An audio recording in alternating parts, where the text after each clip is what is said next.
Herman and Dorothy Schuster Nature Preserve is now open and available for Broward County residents and visitors to enjoy.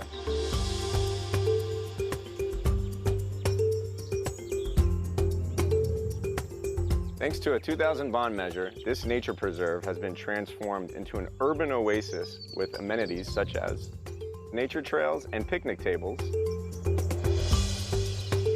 several species of birds, frogs, and turtles are now thriving in the park.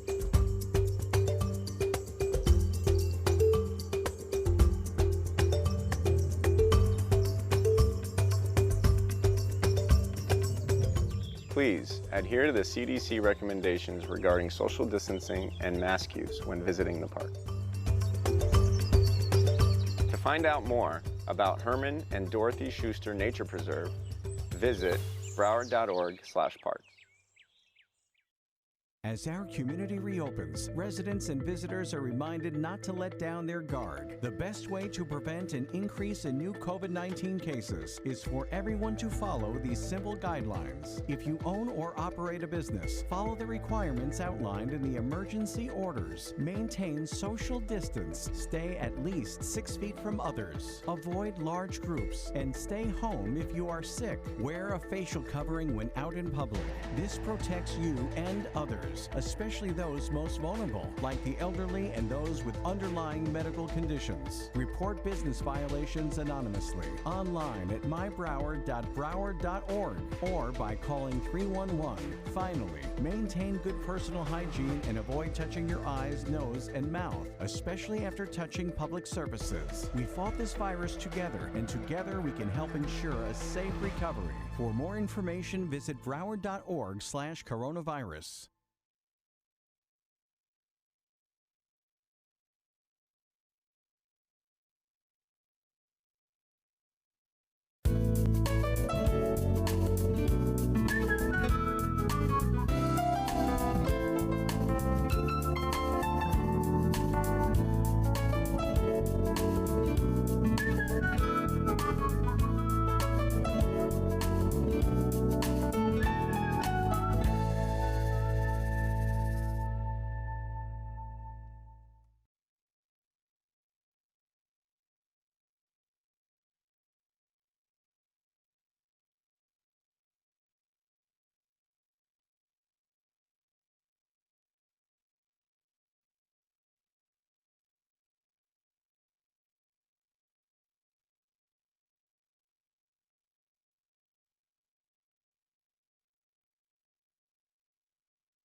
you've taken your seats or not. Okay. Good morning, everyone. This is the Broward County Board of County Commissioners meeting of Tuesday, February 9th, 2021. I would like to ask everyone to please rise for the Pledge of Allegiance and to remain standing. The pledge will be led by Commissioner Nan Rich. To the flag of the United States of America and to the republic for which it stands, one nation, under God, indivisible, with liberty and justice for all. Welcome to the February 9th, 2021 Commission meeting. Thank you for joining today. To promote social distancing and avoid risk of additional community spread, this Commission meeting is not open to physical attendance by members of the public, the media, or general county staff. Only county commissioners and those county employees required to attend the event at the express direction of the county administrator, county attorney, or county auditor may be physically present at this meeting. As a matter of fact, as many of you know, I did not attend many county commission meetings, nor did Senator Rich, to avoid the spread. In order to reduce the risk created by gathering in public and in person, to underscore the consistent guidance issued by governmental entities, including the CDC and this county, this is one of our commissioners has agreed to attend by phone. Is that correct? No. Okay, then I'm leaving that part out. For future reference, I want to remind everyone that members of the public wishing to speak on an item on the agenda may do so by signing up on the county's website at registertospeak.broward.org. You can sign up to speak on an item until 9:30 a.m. the morning of the meeting. To utilize this public participation option, follow the instructions on the website. You must have access to the internet to register, a working email address to receive your confirmation code, and a telephone to dial into the meeting using the special number you'll be given when you register. I'm missing a page of the script. However, I'll do it from memory. It is customary at this commission meeting to honor those people that have passed recently and to ask the members of the commission if they would like to give special recognition to anyone. We'll start to my right with Senator Rich. Senator Rich, anyone? Okay, Beam. Thank you. I'd like to just take a moment to pay tribute to the two FBI officers who were killed serving a warrant in the city of Sunrise. It was Daniel Alphen and Laura Schwarzenberger. Our condolences go not only to their families, but to the law enforcement family as a whole. And we owe them a huge debt of gratitude.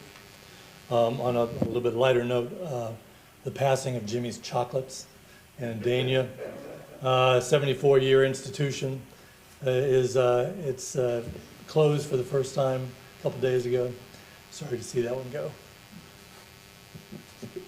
Dr. Sharif. Vice Mayor. I just want everyone to keep in their prayers Dr. Cunningham, who was the former assistant principal at Stoneman Douglas High School. Unfortunately, she passed away a few days ago in connection with COVID.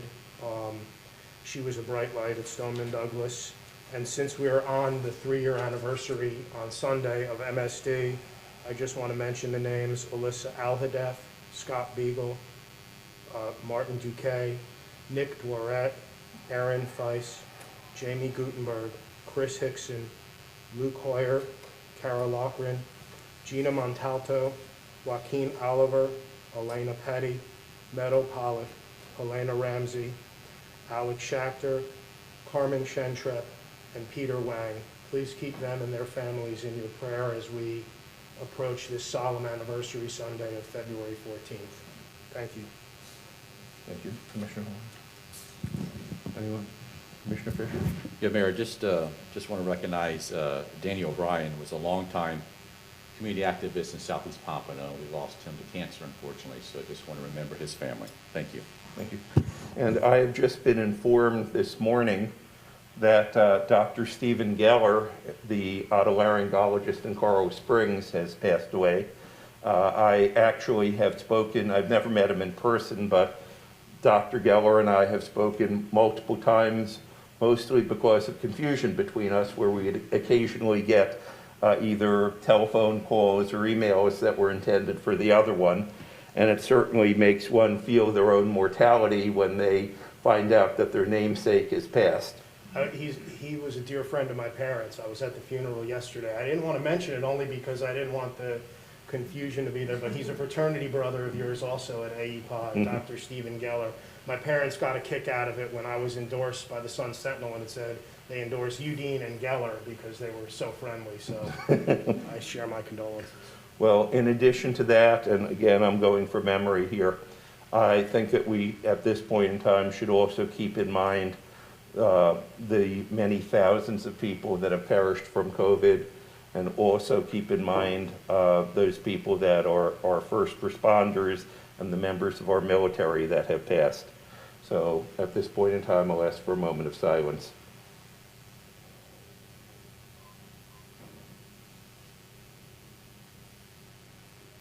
Thank you. You may be seated.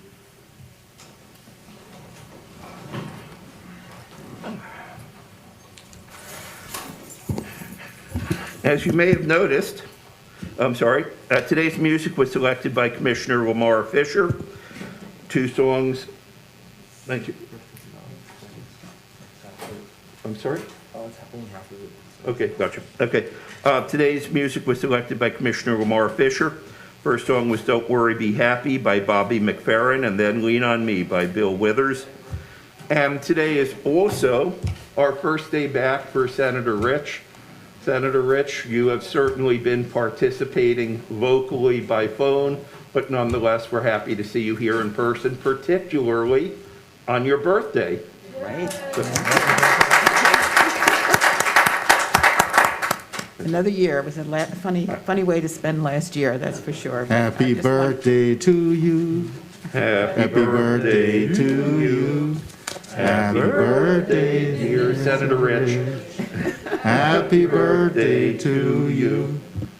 Thank you. And today we have 3 proclamations, and I'm scheduled to do the first one. I'll do it from right here because he's. Let me also say that it is my practice to try and limit proclamations to 2 proclamations per day. Today, we are going to be having 3 because one of them is to make today Kelvin Watson Day, and we can't really put that off. So let me begin by reading the proclamation. And we had a little bit of a problem. We had to make the type smaller than usual because Mr. Watson's resume is so distinguished. In order to fit it all in, we had to make it smaller. So, operator, is Mr. Watson on the line? Operator, is Kelvin Watson on the line?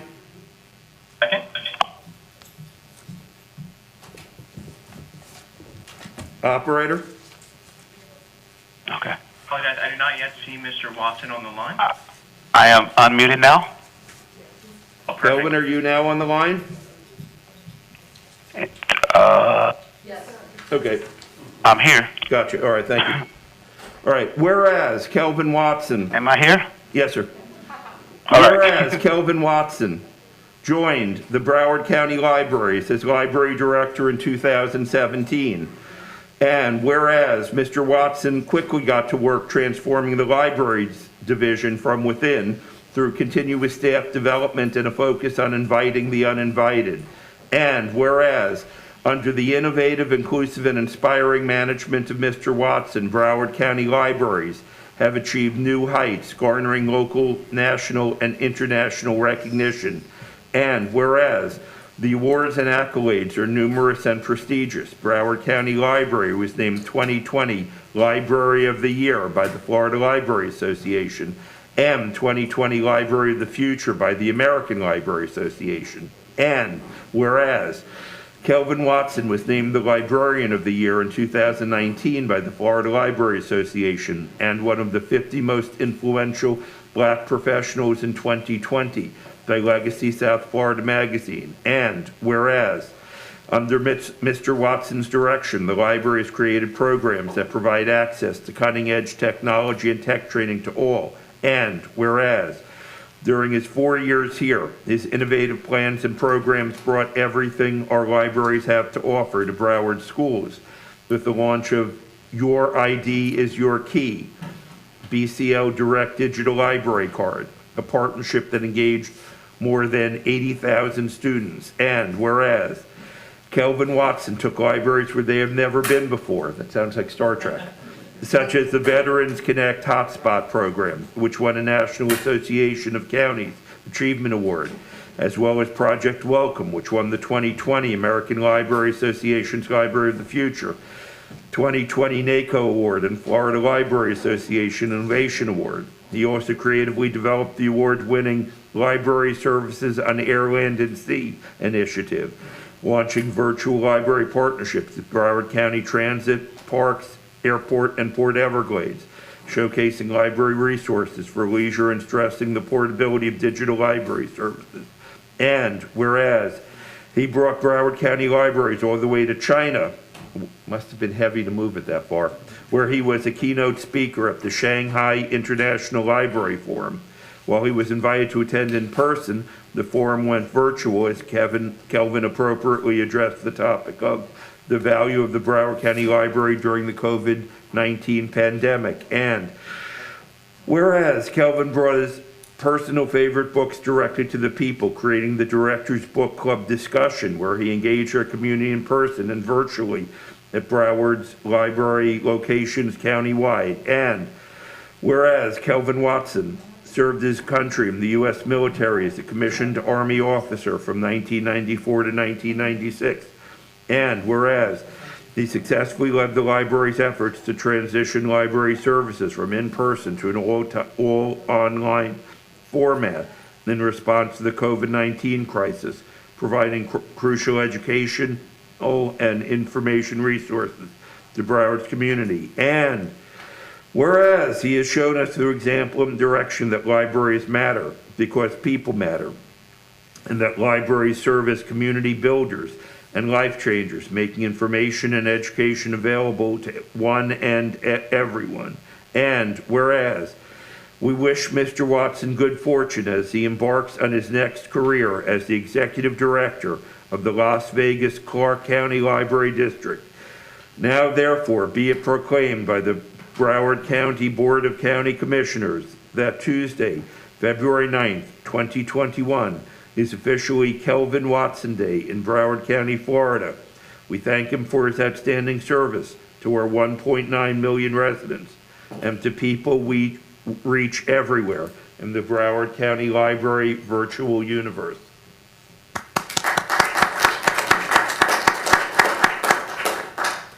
Kelvin, you're up. All right. Thank you, Mayor Geller. Good morning, everyone. Good morning, Commissioners, County Administrator, Ms. Henry. As the county's library director, it's been my pleasure to serve the Broward County community, its residents, visitors, and all that live, work, and play here in Broward County. If the COVID-19 pandemic hasn't taught us anything, it's that we will experience change. And with change comes transformation. I am proud of the Broward County Library staff, our accomplishments, and the work we've done to expand access, discovery, and delivery of resources, programs, and services to the community. With soul and spirit, I've taken traditional librarianship, led, and reshaped what we do by focusing on inclusivity for all of the community. Broward County's residents deserves in the next library director one that continues to be focused on the future and the relevancy of libraries and how they impact people's lives. I thank you for recognizing me, Mayor Geller and Commissioners, and I wish you well in the future. Thank you. Thank you, Kelvin. We appreciate your years of service here, and we wish you good luck in Las Vegas. And by the way, will be delivering your proclamation to the county administrator's office since you're not here to get it personally. Our Thank you, next proclamation is Black History Month by Dr. Barbara Sharif. Dr. Sharif, you're recognized, ma'am. You're welcome to.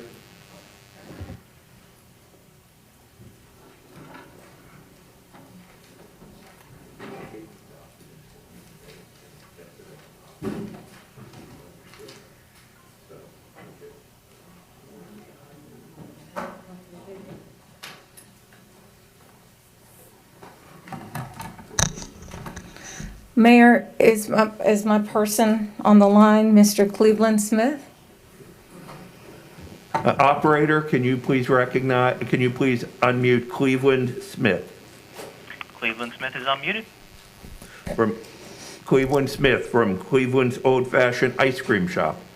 Mr. Cleveland Smith, are you on? Yes, sir, I'm here. Dr. Sharif, you're recognized, ma'am. Wonderful. This proclamation was requested by Commissioner Dr. Barbara Sharif, and it is on behalf of Black History Month and celebrating one of our local residents, Mr. Cleveland Smith. Whereas the month of February celebrates Black History Month in Broward County and throughout the United States, and whereas this year, Black History Month, the theme is Black family, representation, identity, and diversity. And whereas we call on the American people to honor the history and achievements of Black Americans and to reflect on the centuries of struggle that have brought us to this time, and we look forward to renewed hope for a brighter, inclusive future. And whereas an estimated 30% of Broward County's 1.9 million residents are African Americans, and whereas during the month we honor families who work hard to achieve great success contributing to our economy, working hard to bring goods, services to the people and strengthen the diversity of our economy. And whereas this month we pay special tribute to Cleveland Smith, ice cream chef extraordinaire, who daily makes up to 60 different flavors of ice cream.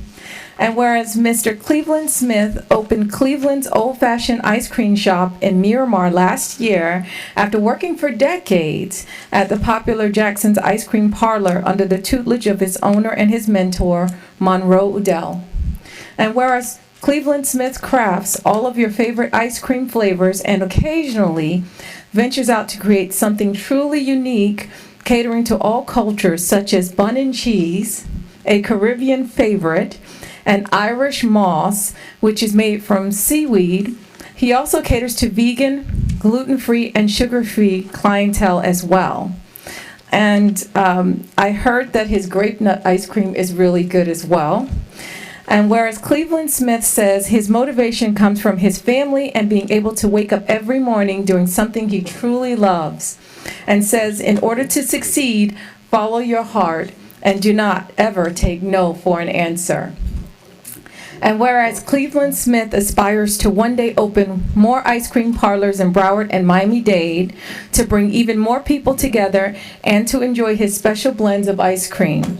And whereas Cleveland Smith's motto is one taste and that's it.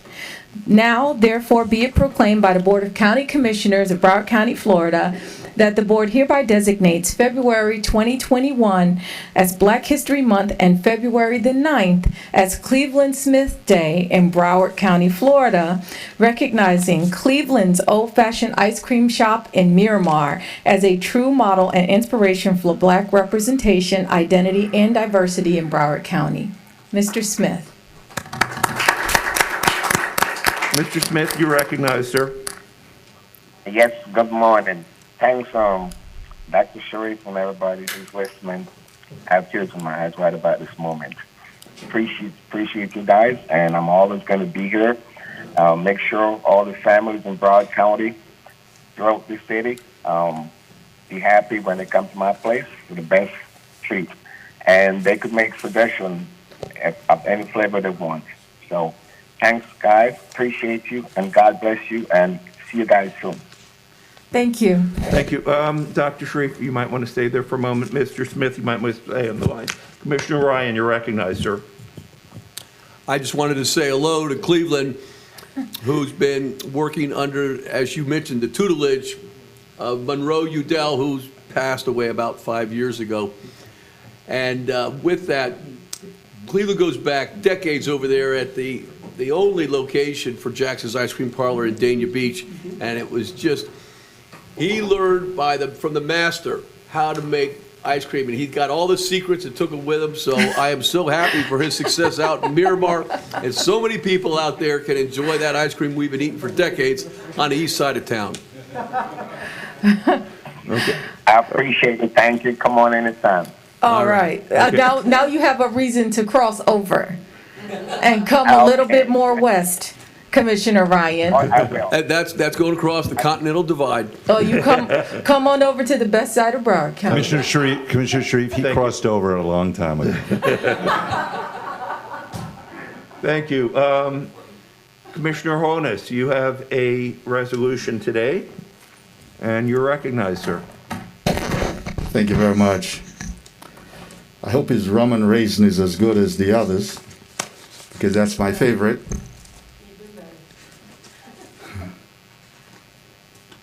So today, being Black History Month, I think it's fitting that we honor one of the great institutions in Broward County.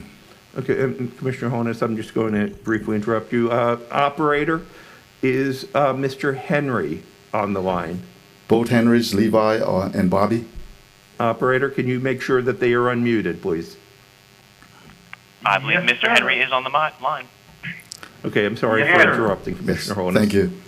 So when I first moved here in 1975, one of the leaders in the black community that I met was none other than Mr. Levi Henry, a larger-than-life person with a very powerful personality, a no-nonsense man who stood strong on behalf of the black community with no apologies.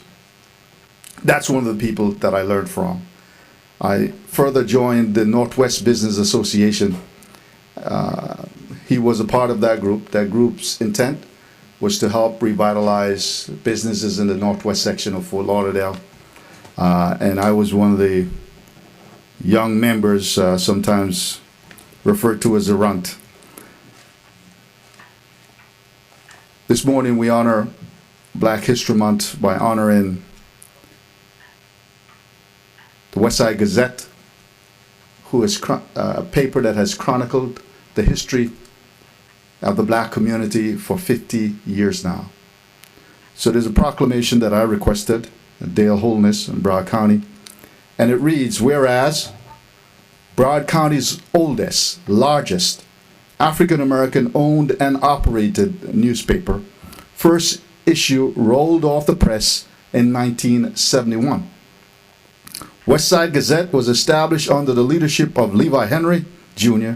His son, Bobby Henry, publisher of the Westside Gazette, has maintained professional, insightful, and reader-sensitive reporting that has gained the trust and respect of South Florida's African-American community.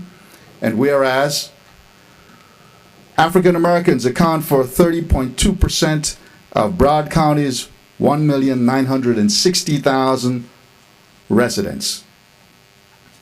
We, by the way, colleagues, is the second most populated county with black people in the entire United States of America.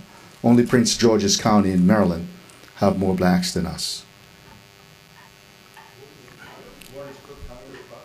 The second largest, most populated county with black folks in the United States, Broward County.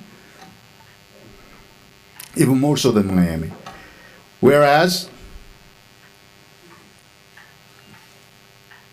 in their relenting effort to empower our community with information, the Westside Gazette has been sensitive to the special needs of their readers. And whereas, Westside Gazette believes that the most potent tool with which to face the challenges and opportunities of this new century is the dissemination of information, and it is their responsibility to inform, educate, and reinvest in the community.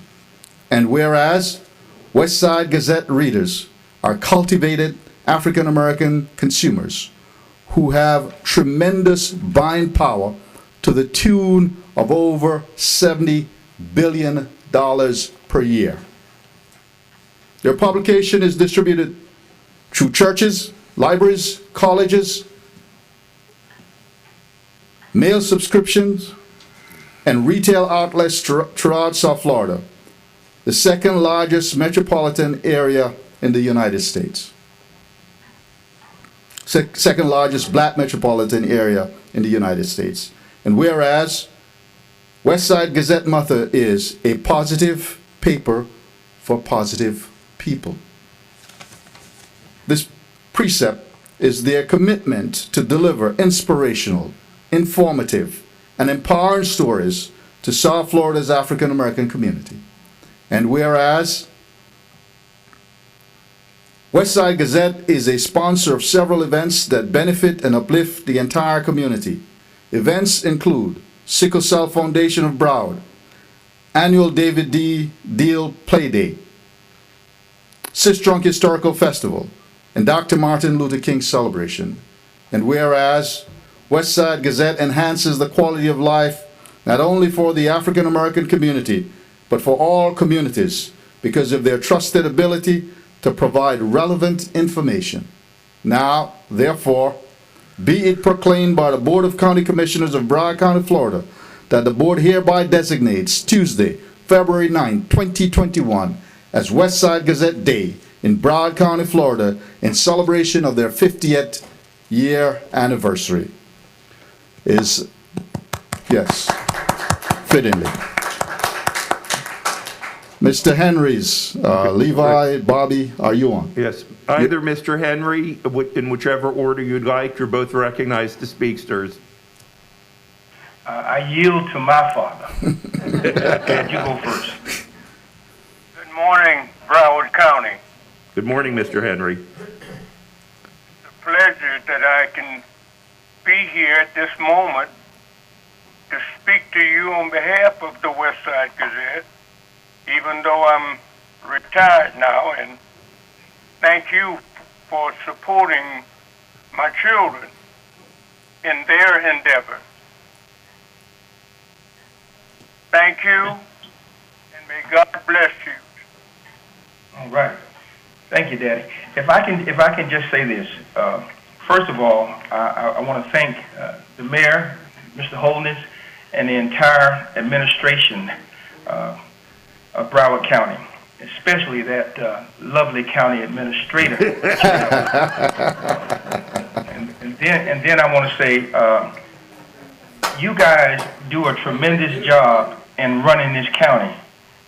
But, however, when it comes to singing happy birthday, I think we need to get some lessons. You know, it wouldn't be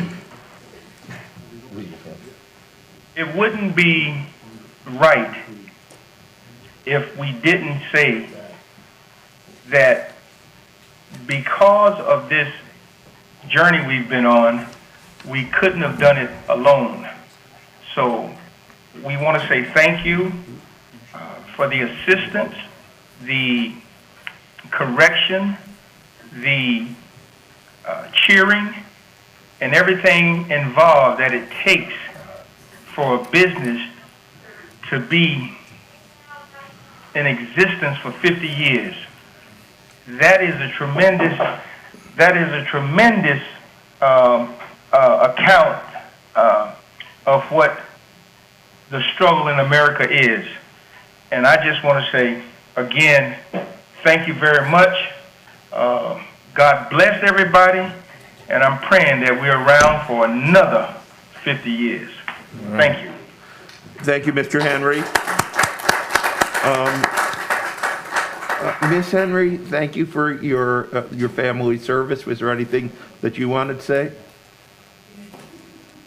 And Commissioner Bogen, you're next. I know not to ever try to out-talk Bobby, so I won't do that, but, you know, I also thank you all for supporting our family for the many years that, you know, that we've been here.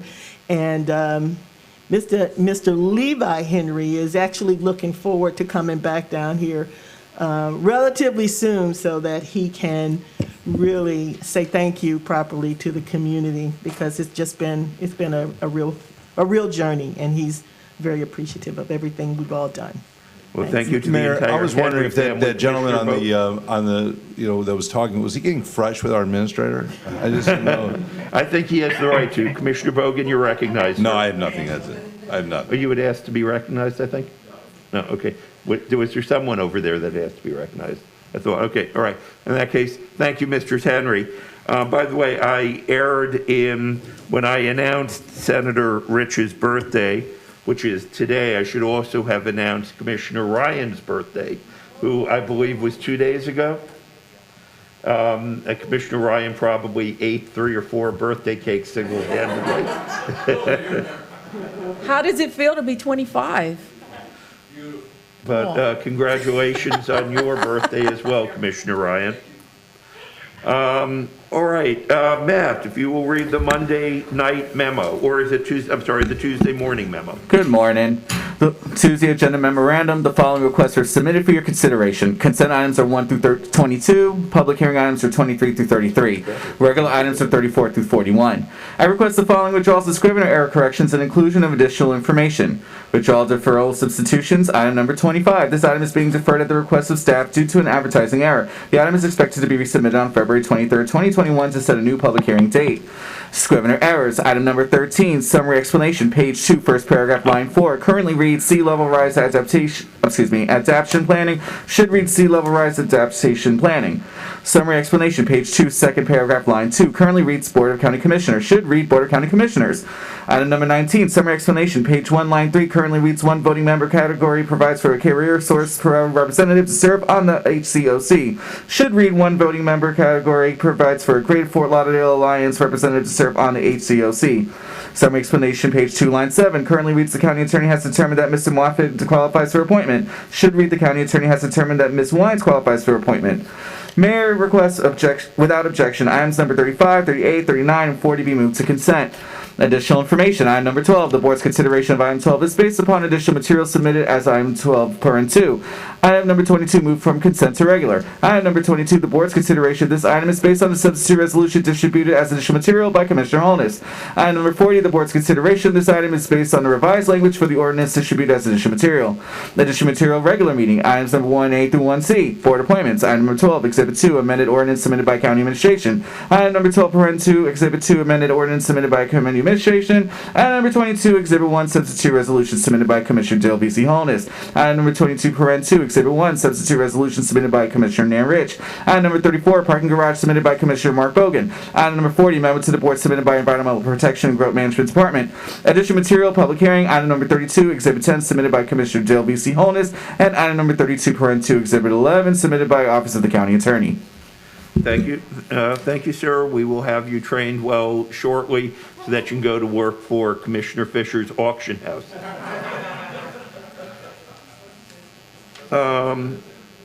Drew, would I announce now the deferral of 25 or wait till we get to the public hearing?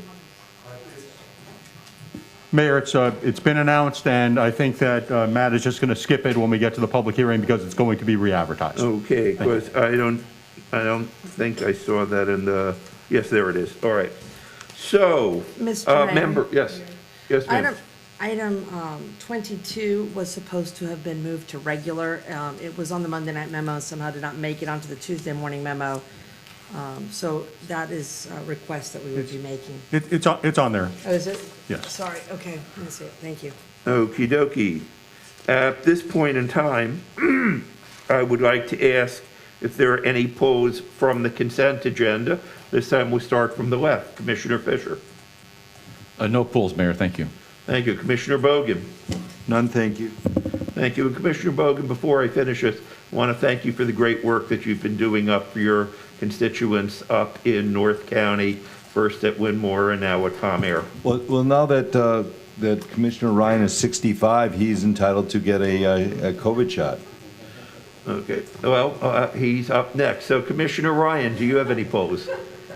Or any, I or any leave my reply slot to Bogan? open for an eligible senior. No polls. Thank you. Commissioner Holness. I'm sorry, Vice Mayor. Number 5, just for a quick comment. Number 5. Comment. Dr. Sharif. No polls. Commissioner Furr. 13 and 21. 13 and 21. Quick ones. Hold on. Very quick. Furr.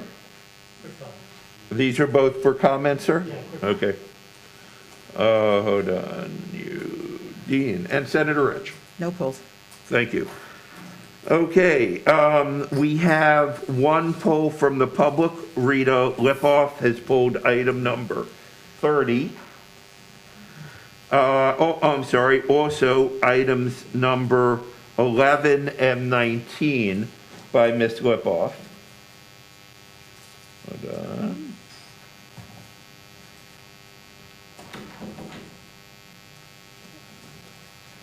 Let's see, 30, okay. And, County Administrator, are there any additional polls? County Auditor, are there any polls? Ms. Sapero, are there any polls? Can you answer? No. Okay, thank you. All right, so. Mr. Mayor? Yes. I was just informed that Chris Nelson has pulled item 27. There was a mix-up on the list, but he was on there yesterday, and he is on the line. Okie dokie. Oh, public? Okay, It's a public hearing item, but I just want to let you know he's been. gotcha. All right. Thank you. So, if I have this correct, the consent agenda consists of item 1 through 22, plus items 35, 38, 39, 40, minus items 5, 11, 13, 19, 21, 22, 25, 27, and 30. Is that correct?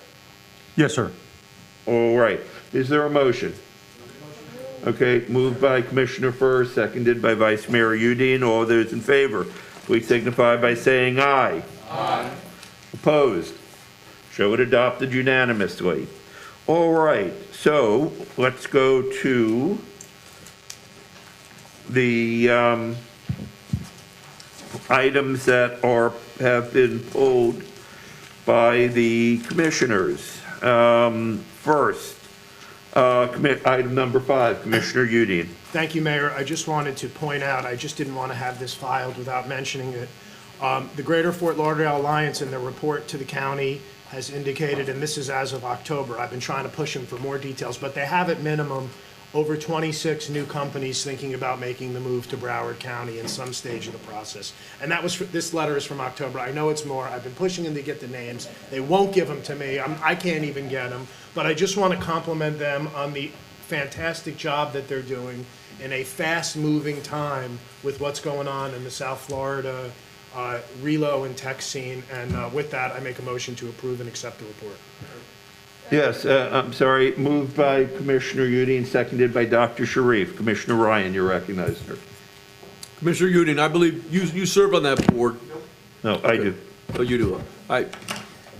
If we can find out, I mean, I don't think it's any kind of big secret that the Greater Fort Lauderdale Alliance, along with a lot of other economic development organizations around this area, are trying to attract Goldman Sachs and that significant financial footprint that it would provide for South Florida. That's really one of the missing keys that we have to strengthening a diversified economy in Broward County. So if at some point in the future, subject to whatever the negotiations are, if, and this I suppose is through you, Mayor, if we could have some kind of a discussion or presentation of you know, what's happening there and how perhaps other members of the business community might engage and try to also, you know, have a concerted front in promoting this company. Commissioner Ryan, I have spoken with the Alliance, offered to speak with anybody that I can at Goldman about this issue. I'm not sure that they would be willing to do anything public at this time, so I'll ask, but I doubt that they're willing to do anything public. one of the problems that we need to address greatly and holistically is that they will be talking about moving to Miami because, as everybody will remember, when on New Year's, when they had the fireworks at the Dania Beach Pier in your district, Commissioner Ryan, where they said it was from Miami. And this is one of the problems that people are always talking about Miami getting this tech company and that tech company, and they're including Broward in that. So It's the Miami-Dade metropolitan area. It's just the way from reporting and demographics that's the way it's identified on the national scale.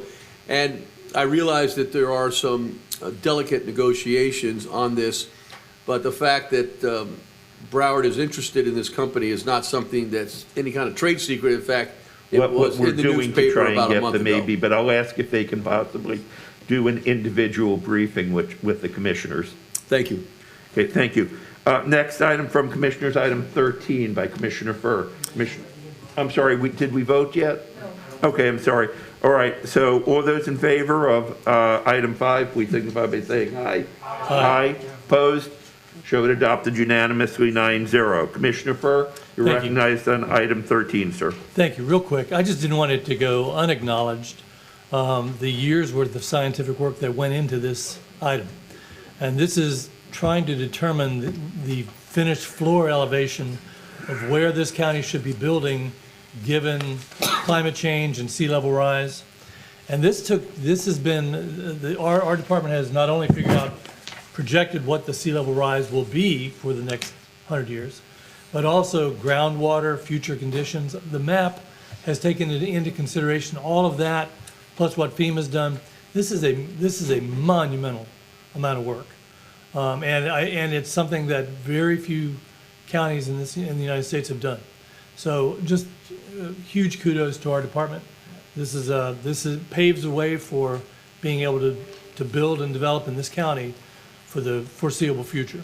So congratulations and motion to approve. Thank you. Moved and seconded. I will comment. You're completely correct, Commissioner Furr. I chair the Broward County Water Advisory Board. We spent multiple meetings going over that map, and candidly, this would not have happened without the leadership of Dr. Jennifer Jurado, and many people have heard me praise her repeatedly at this commission level. I don't believe there's anybody in the state in public office, in government, that has her knowledge of water and expertise in that area. So thank you again, Dr. Jurado, and it's been moved and seconded. All those in favor, please signify by saying aye. Aye. Aye. Opposed? Show that adopted. And Commissioner Furr, that was item number 13, correct? Correct. So you are now on item 21. Thank you. This has to do with the auditor's report on the child care, and I have no problems with the audit. But I will say that on one part, number 7, talks about a formal quality assurance program should be implemented. And I would ask that we actually consider expanding greatly what the quality assurance would actually be. This is more a dotting of the I's and making sure that all the numbers and things are taken care of. But for real quality in childcare to take place, we need to find ways to actually start to look at the professional development of the teachers that are there, to start to look at the interactions that kids have with teachers. This is when we recently passed the racial equity task force. This is where racial equity comes in. This is where you make a difference, and I think we should be trying to expand our measure of quality. We are one of the few counties in the state that actually license childcare. Normally it's done by DCF. So we have some latitude here. We actually have possibilities. And I think we may want to ask Children's Services Board, and I know Commissioner Holness is on there now, the Children's Services Council, as well as the ELC, Early Learning Coalition, just to maybe help us come up with what those criteria would be for quality and start to actually try to promote that through our own child care licensing. That is how I think, if we're going to implement a quality assurance program, those are the criteria that need to be included to make this a real robust program. So I thank you for your audit. I just wanted to add that to that. And do you have a motion? Motion to approve. Is there a second? Moved by Commissioner Furr, seconded by Senator Rich. First, we'll call on the auditor and then on Commissioner Honus. Just one of those things. Sorry. County Auditor, Mr. Melton. Just wanted to make a quick comment that to publicly commend the child care licensing operation. They have virtually implemented every recommendation that we had, and there were some very substantive recommendations in this report. So they've done a great job, and I just want to make sure that everybody's aware of what they've done. Thank you, Mr. Melton. Commissioner Honus, you're recognized, sir. And again, my apologies. That's okay. So part of what I've spoke to over time, when you talk about equity and inequality, the thing that we must be most mindful of is many of these that are located in low income, mostly black communities, lack the resources. Yep. And I think that's something that we need to look at more than anything else. Because you can expect quality, but if you can't fund it, how do you achieve it? It is something that I believe we, as a community, this board need to lead on, to ensure that those communities where many of these parents can barely afford to get these kids into these early learning centers, and the amount that they pay can only match their income. So these centers don't receive the kind of funding that some centers in wealthier community have, because they can charge much more and provide much better quality service. So when we look to see how we are enforcing this, we must be mindful of that. That it's not that these centers don't want to do what's right. They're doing everything they can with the limited resources that they have. And sometimes our rules and regulations don't bear in mind those disparities and inequalities that exist. So we sweep everyone the same way. We paint them the same way. But they're not the same. So I would charge us to find a way to get some additional funding to those in particular the 6 zip codes that we have identified that have high poverty, high unemployment, and ask our partners, Children's Service Council, to seek to fund these centers even more than they are funded, so that they can get much more than is given now, to ensure that the future of Broward County, the future of our nation, is stronger.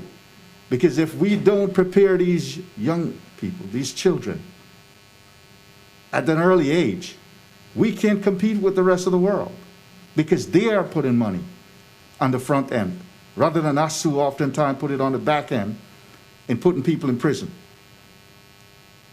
It is a serious issue for us to address. Commissioner Furr, you're recognized, sir. Just real quick, well, I totally agree. And you know, this has been an issue with the any children's advocates for a while, trying to get resources to child care centers. One thing that has been interesting that has happened with the Zoom and during this COVID is that for many of the child care workers, prior to this, they were having a hard time getting professional development, because they would have to go to a college, they'd have to have the transportation was an issue, timing was an issue, all these things. But what has happened is they've actually had a chance, because of Zoom, to be able to take classes together and that kind of thing. So there's some ways where, you know, we're learning as we go, that there's other possibilities of being able to do professional development, to bring resources, and I think we should be looking at those kind of things and trying to, you know, that's where you can raise people up and help on professional development this way, and we should try to do that where we can. But I couldn't agree with you more on all of that. All those in favor of item 21, please signify by saying aye. Aye. Opposed? Show it adopted unanimously 9-0. Drew, I have a county attorney, I have a question for you. We have 2 polls from the consent item by Ms. Lipoff and 1 from public hearing. I know that there are rules for time when there are multiple polls by a member of the public. I don't recall what they are. Can you elaborate on those? It would not be triggered by this situation, Senator. Okay. In that case, exactly. On item number 11, operator, can you tell me if Rita Lipoff is on the line? Ms. Lipoff and 1 from public hearing. I know that there are rules for time when there are multiple polls. That does not sound like Rita Lipoff. Can you elaborate on this? Rita Lipoff, can you please? Operator, is Rita Lipoff on the line? Yes, she's on the line. Rita, please go ahead. Ms. Lipoff, are you there? Rita Lipoff. Yes, hi. Okay, Ms. Lipoff, you're recognized on item number 11 for 3 minutes. Begin, please. Yes, hi, good morning. First of all, I want to inquire about why the attachments that are usually found on the agenda are not there today. Can someone answer that? I'm sorry, ma'am? Which attachments? Usually when you look at the Broward County Board of County Commissioners agenda, all board appointments, all grant agreements, all motions, there are usually attachments right on the agenda item, hot links that you can click on to read the details. They did not seem to be there today. Okay, I have no knowledge of this. It's here. Okay, county attorney, would you? I cannot hear you, sir. I can hear you speaking Sorry, in the county background. attorney, would you care to but I comment? muted the. Ms. Lipoff, hold on a moment. You made a statement. I'm asking the county attorney about this. They're in my copy, Mayor, I believe, and I didn't. Yeah, so they're there. Apparently, staff advises me that they're there, Ms. Lipoff. Well, I'll look again after the meeting. Thank you. I am very concerned. Which item is this? I'm sorry, I couldn't. This is about moving professional standards authority. Start over, but okay. Please proceed. What? Can you speak up, please? Me? Yes, ma'am. We're having a little hard time hearing you. Oh, I'm having trouble hearing you. Okay, well, your time is running, so please speak. Okay, well, I'm not sure if I'm speaking about the right item, but I'm very concerned with the Office of Professional Standards not having a director.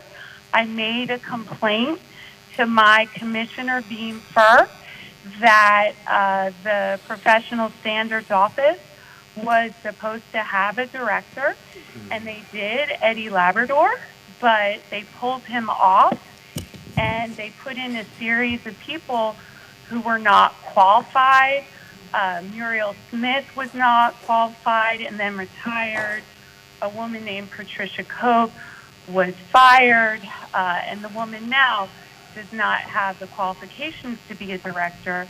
And the solution to this is apparently to just change the rules to reflect what you've already done. But without a department director, what you have is Bertha Henry controlling the office and Monica Sotero 20 seconds writing remaining. reports. By not making them public record, there's like a half dozen reports involving Reggie McNair, the sexual harassment perpetuated by Bogan and Ryan, and the HIPAA issues, and the transportation. Time is up. Okay, Ms. Lipoff, I'll give you a few seconds to wrap up. Well, I think any commissioner who votes for anything other than a department director, and this department being moved under the auditor, is pro-corruption. Okay, Ms. Whippoff, Pro-sexual Ms. Whippoff, harassment your time is expired now, but, you know, I will be calling on you momentarily on item 19. So thank you for your comments on item 11. Is there a motion? Moved by Commissioner Holness, seconded by Dr. Sharif. All those in favor of item 11, please signify by saying aye. Aye. Opposed?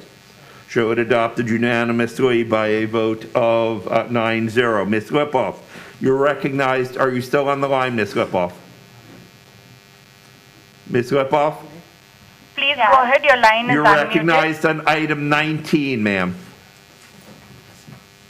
Oh, that is not the one I signed up for. I sent an email to my commissioner showing him what the item was. Okay. I guess Ms. he didn't Whippoff, forward it. Ms. Whippoff, if you're not signed up to speak on item 19, I'm signed up for 11, 30, and 34. I don't know where 19 came from. I sent a screenshot of the acknowledgement is there? to Commissioner Furr Okay. and his staff. Stop. Hold on, we're checking.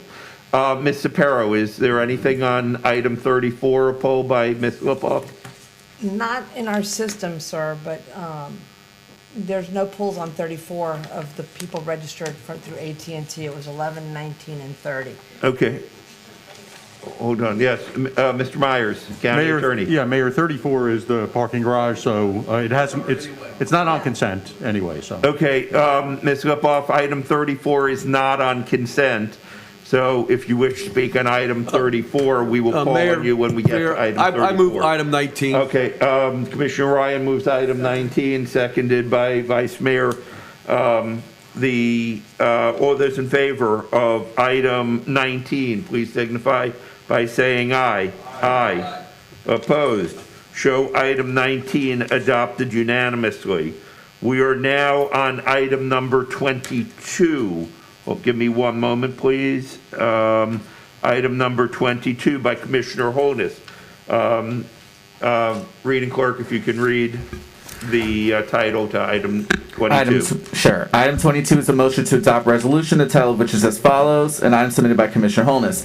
A resolution of the Board of County Commissioners of Broward County, Florida, accepting a donation of $25,000 from Cyber William Schenck and Company, LLC, to be utilized for the purpose of assisting organizations in Broward County affected by the COVID-19 pandemic, authorizing the county administrator to take all administrative and budgetary actions required to implement acceptance, and providing for severability and an effective date. Thank you, Matt. Commissioner Holness, you recognize, sir. Thank you. So we brought this item before. We had rigorous debate. The board opted to have it go to the county administrator for it to be split amongst the different districts. The initiative taken by Seabird William Schenck was one in which they recognized the pandemic effect on the community, especially small organizations, and wanted to do something to help. And that was further heightened on their part by what they saw with the disparities that exist for COVID, for what we saw with Mr. Floyd, and they wanted to target it to organizations that help within the black community. I thought we had it settled that would be the course of action, that the county administrator would work with each of us, for each of us to determine how we would like to handle this opportunity to help our small organizations that have been, in many instances, decimated by the COVID-19 pandemic. Many of them depended on having an annual event where they would raise funds to help the community in various ways. That is what we have in front of us, but I know that Senator Rich brought something a bit different, so I thought we had already settled this amongst ourselves at the previous meeting where we discussed it. Okay. Thank you, Commissioner Holness. Senator Rich, you're recognized, ma'am. Thank you. Thank you. Yeah, I'm sorry, I apologize. Senator Rich, you're recognized for a substitute. Yeah, substitute. Yes, I personally did not agree to anything where we would be involved with the distribution of this money. I believe it sets a bad precedent. I believe that it bypasses our own processes, and for all the other COVID money, it has gone through a process with our administration, and it doesn't diminish the fact that someone can suggest something, whatever, but I am not in favor, nor will I support something where we have a certain amount of money that is given to us through someone who I believe has good intentions about giving the county money to help with COVID-related issues. But I do not believe that it should be given with the intent of the commissioners distributing that money. So this amendment actually does change that, and basically says that the county administrator is authorized to take all administrative and budgetary actions required to accept the donation and allocate the donation to nonprofit public charitable organizations that have been affected by COVID-19 pandemic, including executing any agreements required for the allocation. So that is my motion, and that takes that away. I have to say, I mean, not only does it look bad, it's not something we should be doing, in my opinion. Getting money directly given to us to give out from someone who does business with the county, to me, is just not something we should be doing. So that's why I have put in this amendment. Okay, Senator Rich, let me first ask before I take debate, and I see there's a lot of debate whether or not Commissioner Honus accepts that as a friendly amendment. If not, I will take debate, which I see number hands. Commissioner Honus, you regard this as a friendly amendment? Not really. Let me first Commissioner let me Honus, ask a question of the county attorney as to process. Because there's a statement that this is not our process. County attorney, isn't this the way we handle these kind of situation? Since I've been here, this is what we've done. We're received by the county and then handled this way. Am I right or wrong? I don't know about all of the precedent, Commissioner Holness, but there's nothing improper legally about either your proposal or Senator Rich's proposal. And I just wanted to point out, just so everybody's aware of it, your substitute proposal, the only change was that Ms. Henry would have authority to sign the contracts, so it wouldn't have to come back to the board. Under Senator Rich's proposal, as she just stated, Ms. Henry would determine the use of it. So that's the primary difference. It's legal either way. So at this point in time. Wait, stop. Commissioner Honus, what the order that we'll have the debate in is first I'm going to take the debate. Then I'm going to recognize you because her amendment would wipe out your original amendment. Then she will close on hers. That's the correct order. So if I may, please. Yes, sir. I'm not going to fight this. It's minuscule. It's not worth the fight. Whatever you guys decide, it's fine. It's no problem. This company intended to do good, and we can accept their good whichever way you want to accept it. Well, that's why I asked if you accept hers as a friendly amendment. It doesn't make sense for us to take time to go through all of this point. All right, Commissioner Holness is accepting this. If he's accepting this, can I hope that there's no debate on this now? I just want to understand what is the friendly amendment? Okay, the amendment is that it is a substitute amendment, which will state that the $25,000 would be accepted by the county administrator, and the county administrator would spend that funds in her discretion on charitable organizations related to COVID. Versus breaking it up into 9 checks of about $3,000 each that each of us would control. So Senator Rich's, Commissioner Holness is the one that would give each commissioner 1/9 of the money. No, not me. Still the county administrator would handle it. No, but it would go through the county administrator, but. The administrator would determine. No, that's Senator Rich's. Working with y'all. Okay, the way that this is right now is that each commissioner would be able to direct the funds in their district. Senator Rich her substitute would instead say that the county administrator would do that. The county attorney is nodding his head. So Commissioner Bogan, did that answer your question? Yes, sir. Good. Can we vote now? Yes, sir. I'll second Senator Rich's amendment. All right.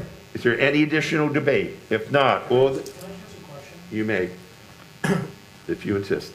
Just quickly, if we give instruction to the county administrator and the dollars are being used for COVID relief within our specific district, is that something that the county administrator is amenable to? Like, I have a group, it's a 501c, they've been every Wednesday feeding people in Coral Springs. They could use some dollars to continue doing that, and I want to try and assist that. It's gonna be Then you would be in favor of Commissioner Holness's motion and opposed to Senator Rich's substitute. I'm not really opposed to it if the county administrator says that as long as it's going to COVID, they're going to just, But I don't want to deal with it, I don't want to do it, I want her to deal with all of it. But if it's for COVID, I'm assuming that that's the intent of Senator Rich's motion also. We're not touching it, dealing with it, but shouldn't we be able to give ideas? Yeah. Okay, everybody can give recommendations to Ms. Henry. My recommendation will be that all 25,000 go to Feeding South Florida.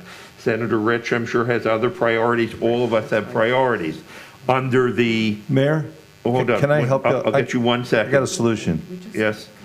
It accomplishes both goals. Yes, sir. If you just give authority to the county administrator and each commissioner, if we have somewhere to designate, we tell her. If we don't, That is the wholeness. She recommend. That is the wholeness motion.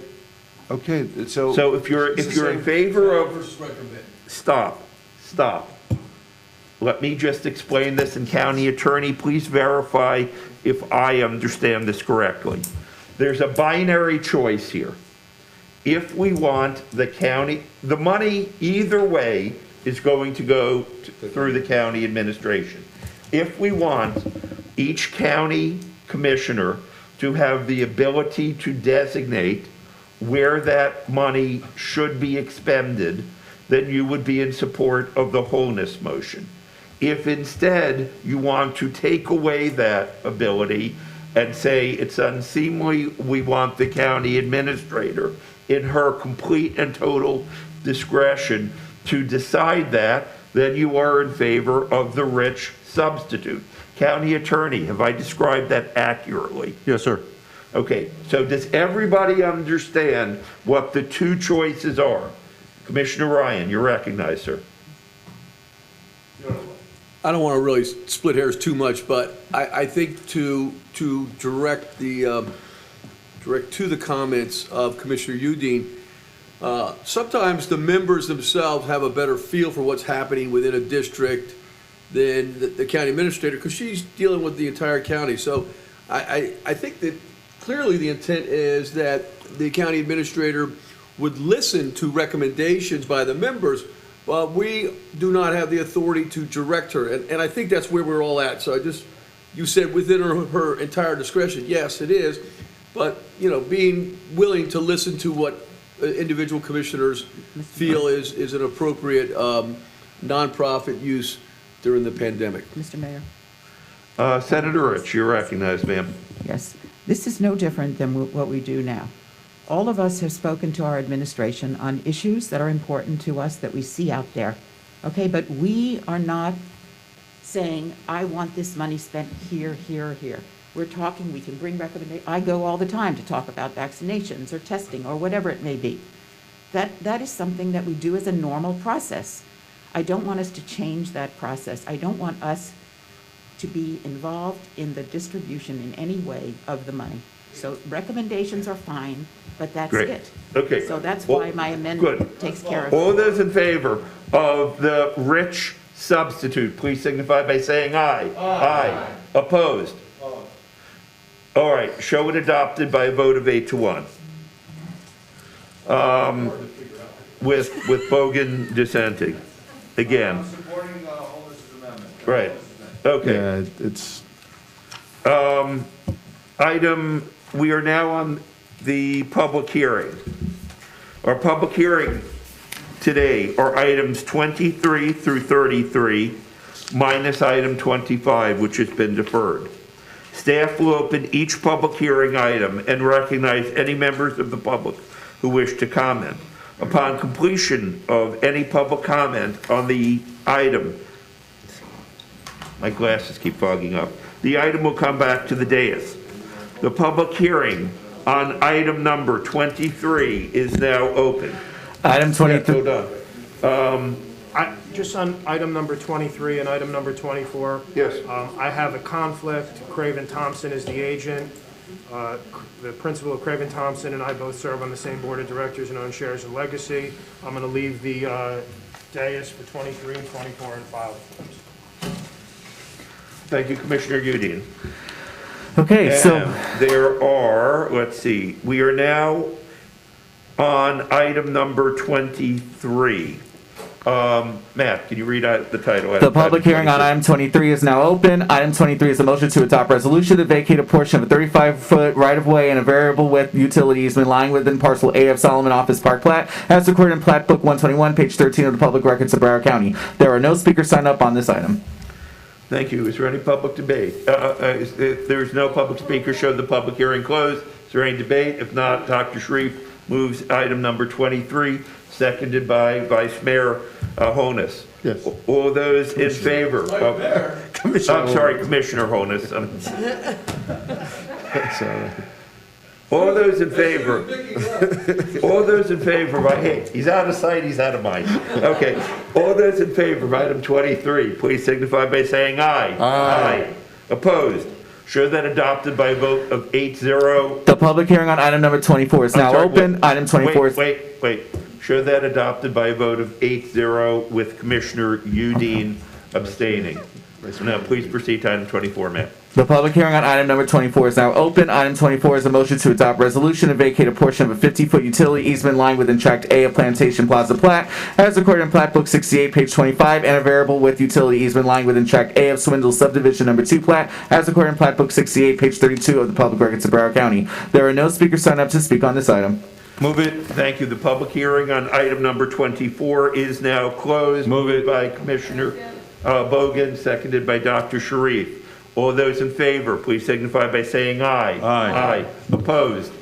Show that adopted unanimously by a vote of 8-0 with Commissioner Udine abstaining. Again, item number 25 has been deferred. We are now on item number 26. The public hearing on item number 26 is now open. Item 26 is a motion to adopt resolution to vacate a 20-foot utility easement lying within Tract K of the Land Section 4 Golf Course Plat, as recorded in Plat Book 88, page 20 of the public records of Broward County. There are no speakers signed up to speak on this item. Move it. Showing no speakers, item number 26, and the public hearing is now closed. The item has been moved by Commissioner Bogan, seconded by Dr. Sharif. All those in favor of item 26, please signify by saying aye. Aye. Opposed? Show item 26 adopted.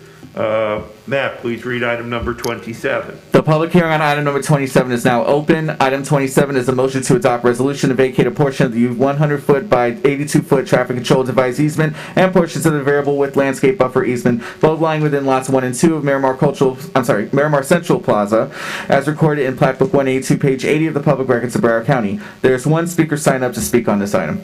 And I believe that is Mr. Nelson. Operator, and we may have also Mr. Mealy on item 27. Operator, please unmute Chris Nelson. Chris, your line is unmuted. Please go ahead. Mr. Nelson. Mayor Geller, how are you today? I see you're not double masking today. I wonder if Dr. Fauci says to wear 5 masks, if you would, or maybe a diaper on your head. But anyway, on April 10th, 2020, Broward County issued an emergency order requiring anyone entering a building within the county to wear a mask. Businesses were required to post signs on their door threatening fines. Okay, and even imprisonment if employees and customers did not follow this mandate. Let me be clear to all speakers. When I say to stop, or sir, and you keep overriding me, you will be disconnected. Mr. Myers, item 27 has nothing to do with masks, correct? That's correct, Mayor. Okay. To the public, your items must be at least tangentially related to the items that you have signed up to speak on. Masks are not in any way related to an easement on a traffic control easement in Miramar. So, Mayor, move it. it's been moved by Commissioner Bogan, seconded by Vice Mayor Udine. I'm sorry, Mr. Mealy, did you have any need to speak? Okay, not hearing anything. It's been moved and seconded. The public hearing is closed. All those in favor of adopting item 27, please signify by saying aye. Aye. Aye. Opposed? Show it adopted without objection by a vote of 9-0. Matt, if you will read item 28. The public hearing on item number 28 is now open. Item 28 is a motion to adopt resolution granting a new non-inclusive franchise to Terminal Security Solutions, Inc. for a one-year term to provide marine terminal security services at Port Everglades. There were no speakers signed up on this item. Since there are no public speakers, the public hearing is now closed. The item number 28 has been moved by Commissioner Bogan, seconded by Commissioner Holness. All those in favor of item number 28, please signify by saying aye. Aye. Opposed? Show item number 28 adopted by unanimous vote of 9-0. We are now, Matt, please read item 29. The public hearing on item number 29 is now open. Item 29 is the motion to adopt resolution pertaining to annual operating permit fees for wheelchair accessible taxi cabs, amending section 40.50 of the County Administrative Code. There are no speakers signed up to speak on this item. Okay, is there any debate? I have a question. Yes, sir. How is a resolution amending a section? I don't understand. This is a resolution, right?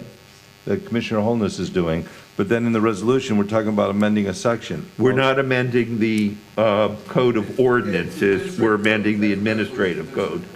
In order to amend our ordinances, that requires a ordinance, but this is not amending an ordinance, this is amending the administrative code. Did that answer your question, Commissioner? I believe so, thank you. Are there any questions or debate on item number 29? If not, Commissioner Furr moves adoption, seconded by Commissioner Holness. All those in favor, please signify by saying aye. Aye. Opposed? Show item 29 adopted unanimously by a vote of 9-0. Item number 30, Matt. The public hearing on item number 30 is now open. Item 30 has two parts. Part A is a motion to enact ordinance pertaining to emergencies, amending Chapter 8 of the County Code of Ordinances regarding declarations of emergencies and authorized emergency powers. Part B is a motion to adopt resolution pertaining to meetings, amending Section 18.3 of the County Administrative Code. There is one speaker signed up to speak on this item. And that is Ms. Lipoff, I believe. Operator, is Rita Lipoff still on the line? Yes, she's on the line. Please unmute her. Matt, when she starts speaking, 3 minutes.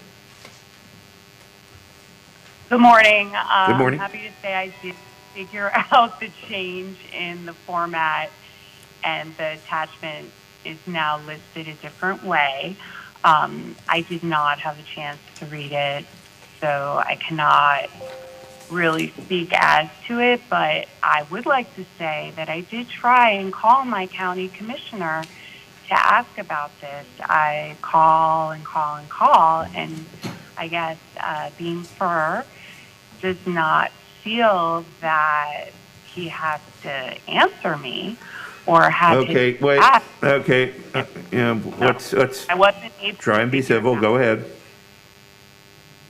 No, I don't understand where you all come off, where you can go drink at bars and you can eat at restaurants.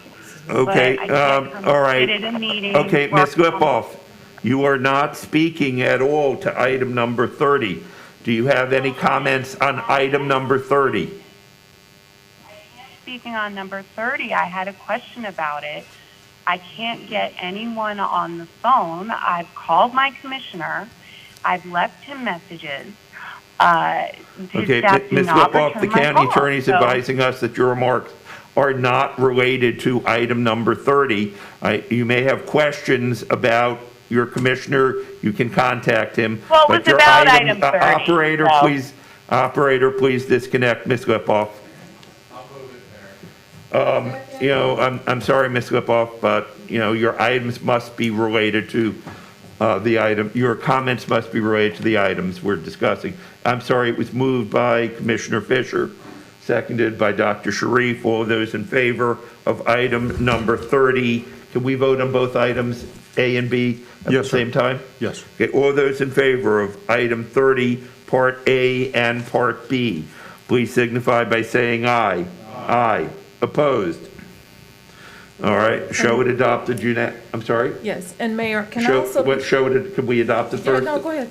Okay, show it adopted unanimously by a vote of 9-0. Dr. Sharif, you're recognized, ma'am. May I please be shown as voting in the affirmative on item 28 and 29?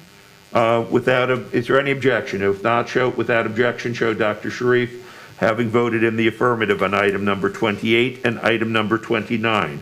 We are now on item 31.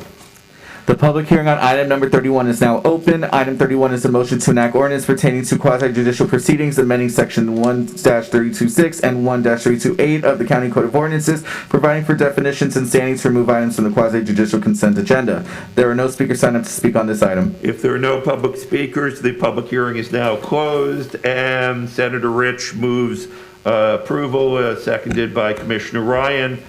All those in favor of adoption, please signify by saying aye. Aye. Opposed? Show it adopted unanimously, 9-0. We are now on item number 32. Item 32 and 33 will be heard simultaneously. So if there's any comment, you may make your comments from the public, and I don't think there are any on items 32 and 33 at the same time.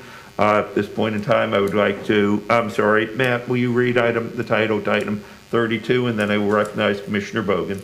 The public hearing on item number 32 is now open. Item 32 is a motion to enact ordinance creating the Broward County Locksmith Act, creating Division 8 of Article 7 of Chapter 20 of the County Code of Ordinances, providing for licensing of locksmiths and registration of locksmith businesses, providing for enforcement and penalties, and amending Section 8.5-16 of the code relating to fines for violations. There are no speakers signed up to speak on this item. Okay, and if you'll read item 33, the title also, so that we can discuss the two of them at the same time. Sure. Our final public hearing, item number 33, is now open. Item 33 is a motion to adopt resolution establishing fees for locksmith and apprentice locksmith licenses and locksmith business registration certificates, amending section 40.50 of the County Administrative Code. There are no speakers signed up to speak on this item. Thank you, and at this point in time, the public hearing is now closed on items number 32 and 33.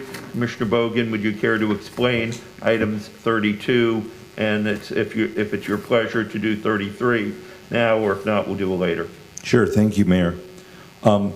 Everybody knows there's, I don't know, over 1,000 different professions in this world, right? There's, I don't know, 2,000, however many professions there are in this world.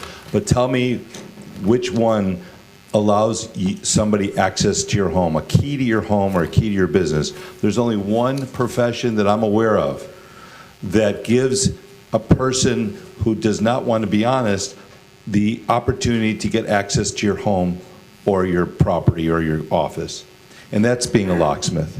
We have no ordinance whatsoever. Anybody could be a locksmith in Broward County, and we need to change that. And so some of my suggestions might be what you might consider overboard. And okay, they may be, and I agree with that. But to me, remember, somebody's coming to your home, do a key, and if they have a background that is concerning, look at that. We don't let police officers, we don't let security people with certain backgrounds, we don't let them have that profession either. So with that said, it was my recommendation that any person convicted of an offense involving moral turpitude, the use of a deadly weapon, homicide, a violent offense against a law enforcement officer, and then they went into all these different, if you see what the backup is, different types of sexual misconduct, but moral turpitude is any sexual crime. And so there's a whole battery of different crimes here that would exclude somebody from being a locksmith. And then we went into misdemeanors. I thought that if somebody would trespass in somebody's property or car, I would not trust somebody who's been convicted of trespass into a property or car. And so I agree with Commissioner Holness's friendly amendment on what he did for the bottom of this chart, disqualifying any felony trespass or any trespass in a structure or conveyance. If a person's going to trespass in a structure or conveyance, they certainly could do it to your home. So I really would recommend not going with my original one, but I recommend Commissioner Holness's definition for trespass. And with that said, you know, now we're just going to distinguish between people who want to be a locksmith in the future versus people who are currently locksmiths now.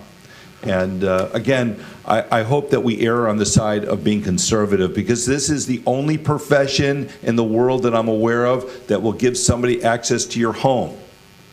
And so I hope that that, you know, I'm error on the side of caution, meaning I'm making it tougher, but I'll hand it off to you. Okay, thank you. And let me read from my script here, that the operative version of the ordinance by the sponsor, Commissioner Bogen, is Exhibit 8. Additional amendments are proposed by me, Exhibit 4, and Commissioner Ryan, Exhibit 6. And updated amendments proposed by Commissioner Holness were distributed as additional material and labeled Exhibit 10. An updated matrix of proposed amendments was also distributed as additional material and labeled Exhibit 11. I have been given a decision tree for item 32, and I find the decision tree sufficiently complicated that I'm going to ask the county attorney to explain it. Before I do this, let me say, Commissioner Bogen, I think all of us agree with the intent of your bill. All of us think that it needs to be tightened up, and I thank you for bringing this up. The question is, at what point in time, if any, should former people convicted of crimes be able to either automatically or through Lenny Villalpando's office show rehabilitation? And I'm not going to get into any of the details now. I'm going to ask the county attorney to go through the decision tree, but that is generally the decision in front of us. County attorney? Thank you, Mayor. And Holness will be the first commissioner I'll recognize. Yes. If you don't mind, I'm going to walk us through the first 3 points on the decision tree and then turn it over to Ms. Harrod for the fourth point. I think the first 3 ones are pretty straightforward. The first one has to do with the deadline for current locksmiths to apply for licensure. And Commissioner Holness's amendment in Exhibit 10 would allow them to have 90 days, but if they can demonstrate good cause to the department, they can have up to an additional 90 days. It's my understanding from discussions with Commissioner Bogen, but I want to make sure that I'm correct, that he's accepting that as a friendly amendment. Yeah, I absolutely accept Commissioner Holness's 90 days with 90 additional days if there's good cause. Absolutely, I agree with that, and I hope everybody else does. Okay, if that's the case, before you go on, I will ask, there seems to be agreement on the Bogen amendment as modified by Commissioner Holness. So is there any debate on that amendment? If not, all those in favor of, this is amendment attachment 9, is that correct? It's attachment 10, and it's the first point on the decision tree that you're resolving right now. Okay, all those in favor of the first point of attachment 10, please signify by saying aye. Aye. Opposed? All right, show that adopted unanimously by a vote of 8-0, and let's get that out of the way now. So please continue, Mr. Myers. Thank you, Mayor. The second point, Commissioner Bogen has already accepted as a friendly amendment, which is the Commissioner Holness description of which trespass violations would constitute disqualifying offenses. So essentially, it's all felony trespasses plus any misdemeanor trespass, because we're already covering felonies in a structure or conveyance. So if that's already been accepted by Commissioner Bogan, if everyone would accept that, we could get that out of the way. All right, let me ask if there's any discussion or debate on that point. If not, all those in favor of that amendment, please signify by saying aye. Aye. Opposed? Show that adopted unanimously by a vote of 8-0, or was that 9-0? And without objection, please show Commissioner Furr as having voted in the affirmative on the last amendment. Thank you. I'm sorry, Mr. Myers, please continue. Thank you, Mayor. It gets slightly more complicated only because I was afraid it would. Only because it goes from a binary choice on the first two to, if trinary choice is the right word, 3 options on number 3. What this is this is the trigger date. When we've already talked about what the disqualifying offenses are, and everybody's in agreement on those. So the question is, in terms of rehabilitation, and by rehabilitation I mean somebody who's applying for a license, even though they've been convicted of one of the disqualifying offenses, they can demonstrate to the department that they're fit to be a locksmith. So in terms of that, or in terms of a staleness issue, which we'll get to in just a second, there are 3 potential trigger dates to start that time period. The first one, date of the offense, is proposed by Commissioner Bogan in his documents. The second one, date of conviction, is actually not in any of the proposals. We put it in there because we thought it was at least logical to be considered. And the third one is the date that's used by Commissioner Holness, and also, Mayor, by you and by Commissioner Ryan in your proposals. And that is the date that all terms and conditions of a sentence, including any probation, are completed. So we just wanted to get the board's consensus on that, and then in the final draft, we'll make sure that we conform it. Okay. Can you elaborate a little bit more on the differences? So is this is also a binary choice? Well, there are 3 choices here. So the first choice is so we're only dealing with disqualifying offenses, and you're all in agreement as to what those are. Now the question is, in terms of figuring out whether somebody is eligible to prove rehabilitation, which in some instances may require the passage of time, or in terms of determining whether certain offenses are so old that they're stale, and for purposes of applying for licensure, it's as though they never occurred. That's the date we're trying to figure out, the front end of that time frame. So the first question is, doesn't that have to be considered in paramateria with the number of years? Because I don't see how you can do one without the other. I think it's related to the number of years, so it's related to the 4th point. Right. But the time that you start to count the time, I think, can be analyzed independently. Okie dokie. Commissioner Holness, then Commissioner Bogan, because Commissioner Bogan, he had his hand up for quite some time. So, okay, Commissioner Bogan, then Commissioner Holness, then I will speak. So I just wanted everyone to just consider a person who's going to have a potential key to your home. My feeling was that if that person ever used a deadly weapon in commission of a crime, moral turpitude in commission of a crime, violence against a person, I was saying they're totally disqualified. But then Renee brought up a good point, saying, well, what if the person was 18 years old, got in a bar fight? That's violence against a person. Are you going to hold it against them? That's a good point. So now I would say that if the person had any felony that involved violence against a person, use a deadly weapon, any felony, moral turpitude, maybe I would disqualify them, any violent felony of a person. Well, then you could say, well, they did it when they were young and they should be rehabilitated. There's 1,000 professions, over 1,000 professions in this world. I'm going to just say it again, and I'm sorry to repeat myself. You're giving a person access to your home, day or night. I would rather be more protective on this one profession.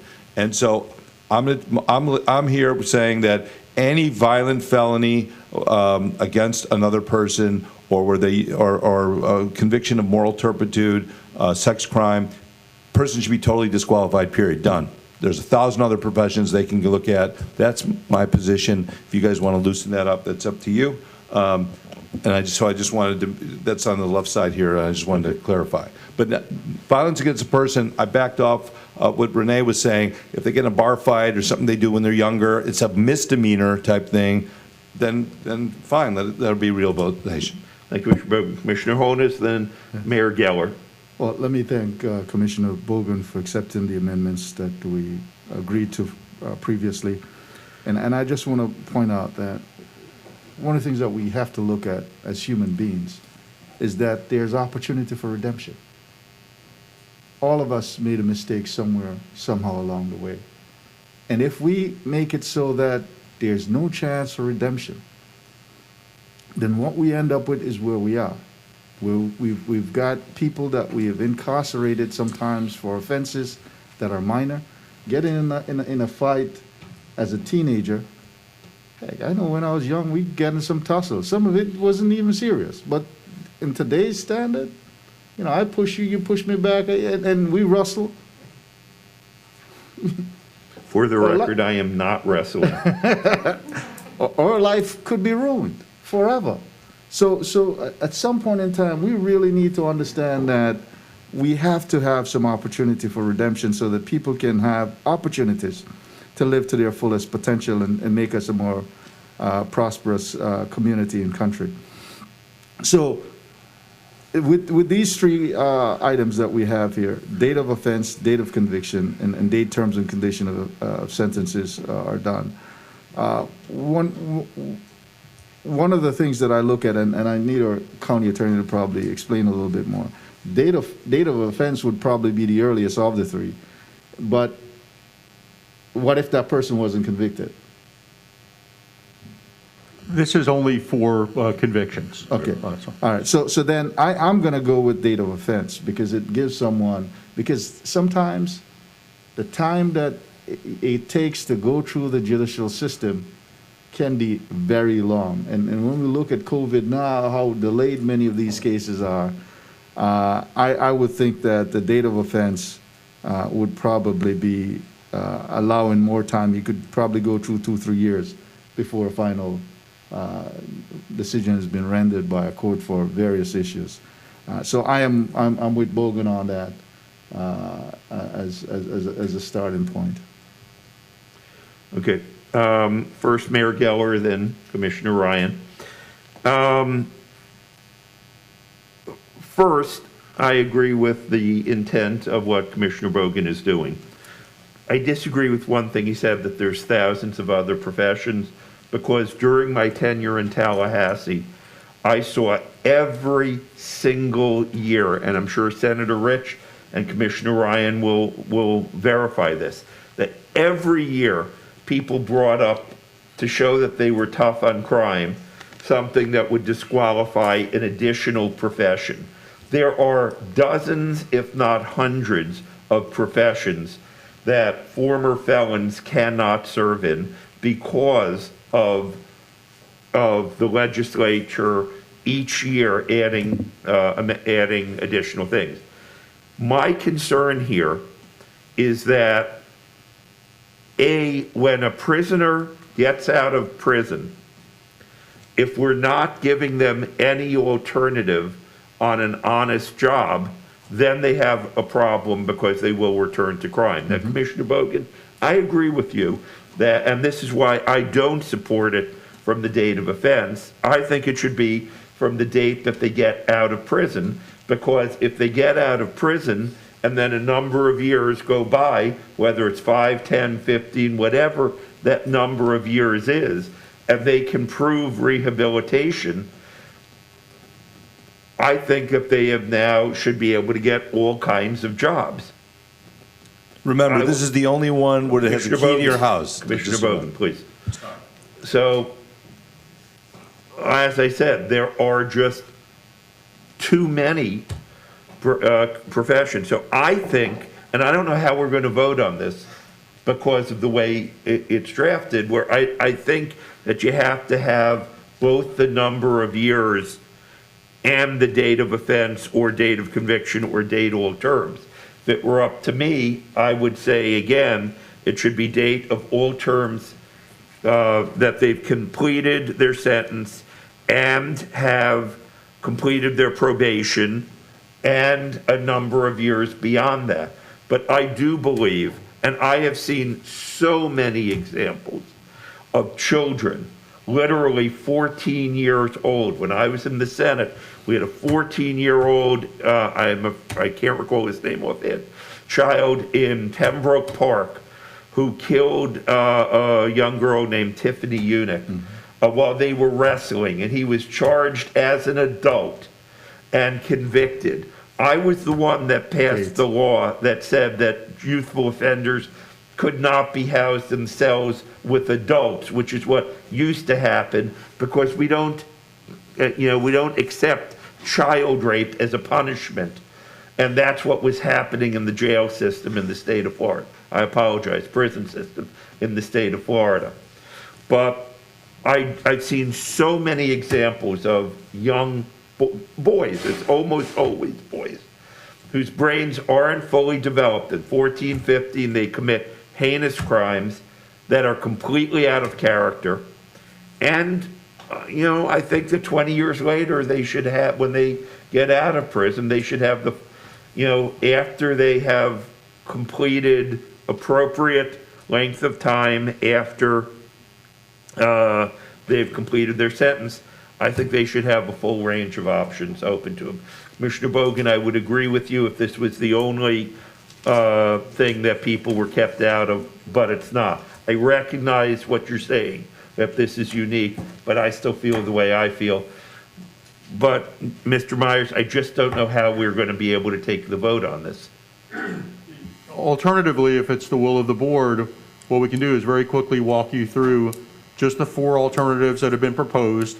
Those include this decision, because one of them is based upon the offense date, and the others are based upon completion of sentence and any probation, and then those all include the number of years and any stale period. Okay, well, Mr. Myers, at the appropriate time, I would move that you have to tell me how and when to make it a certain number of years, and I'm open, whether it's 5, 10, or 15, from the date that they have completed their terms of condition. So tell me when to move that. Commissioner Ryan, you're recognized, sir. And then, Drew, I'm going to get back to you for number 4. Commissioner Ryan, you're recognized, sir.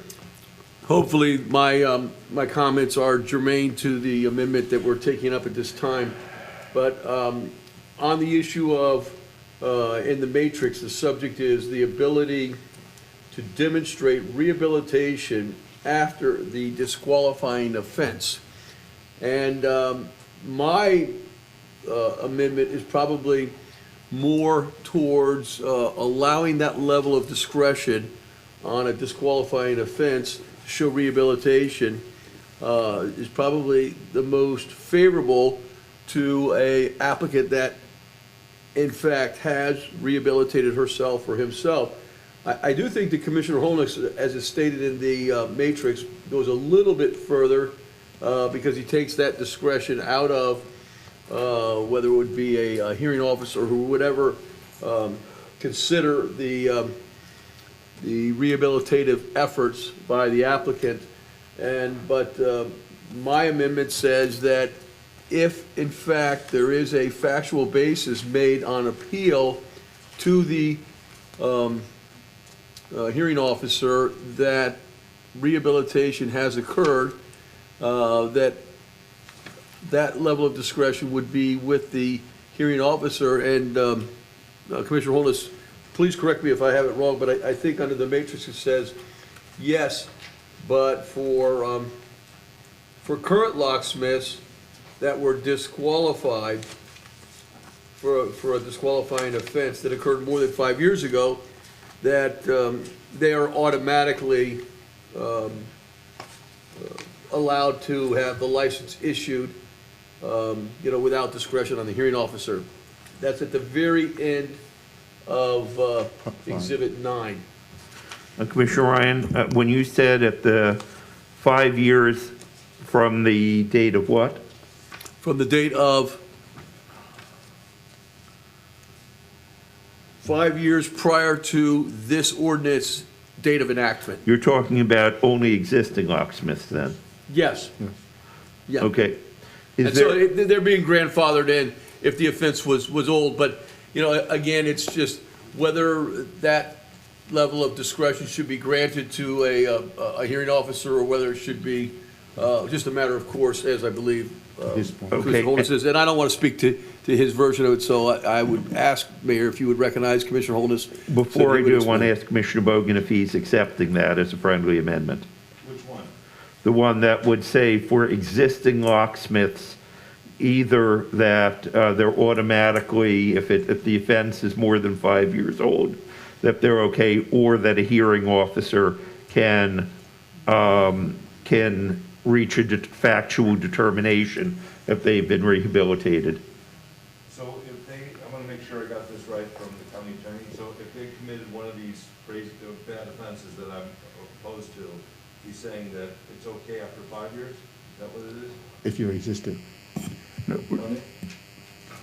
So for Commissioner Ryan's proposal, Commissioner Ryan's, as he mentioned, does not declare anything to be stale, so everything for that is going to be at the discretion of the department head.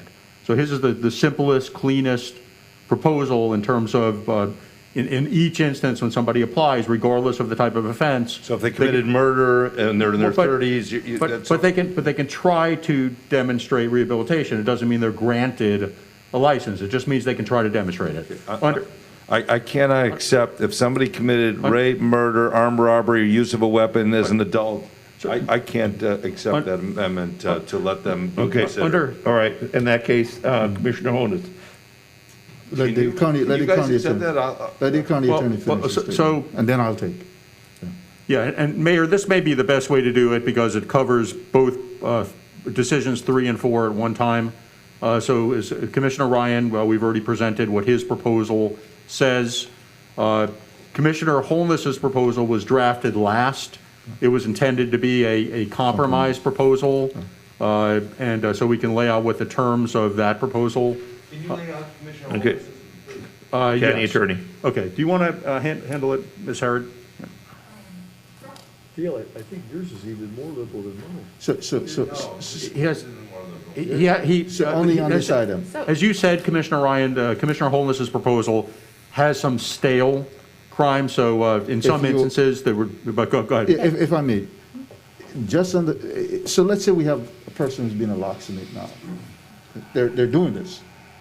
Been doing it for 3, 4, 5 years, okay? We're gonna go back and say, even though you've been doing this, you committed no crime in all this time, you've been a good upstanding citizen, we're gonna take away your profession from you because of something that happened 4 years, 5 years ago. But you still demonstrated that, hey, I'm rehabilitated. I'm doing what's right. I'm making a living for myself and my family. You're now gonna say, forget that, even though you've been practicing this. I see. So are you suggesting even a background check on a current locksmith? So, yeah, we do all of that. The situation is this, though. What I want us to look at is not taking away someone's livelihood away from them. For those who are not in, yes. But if you're in already, why take away your livelihood? Okay, so what do you suggest? That's what that's the point. Drew, can you, I'm sorry, Renee.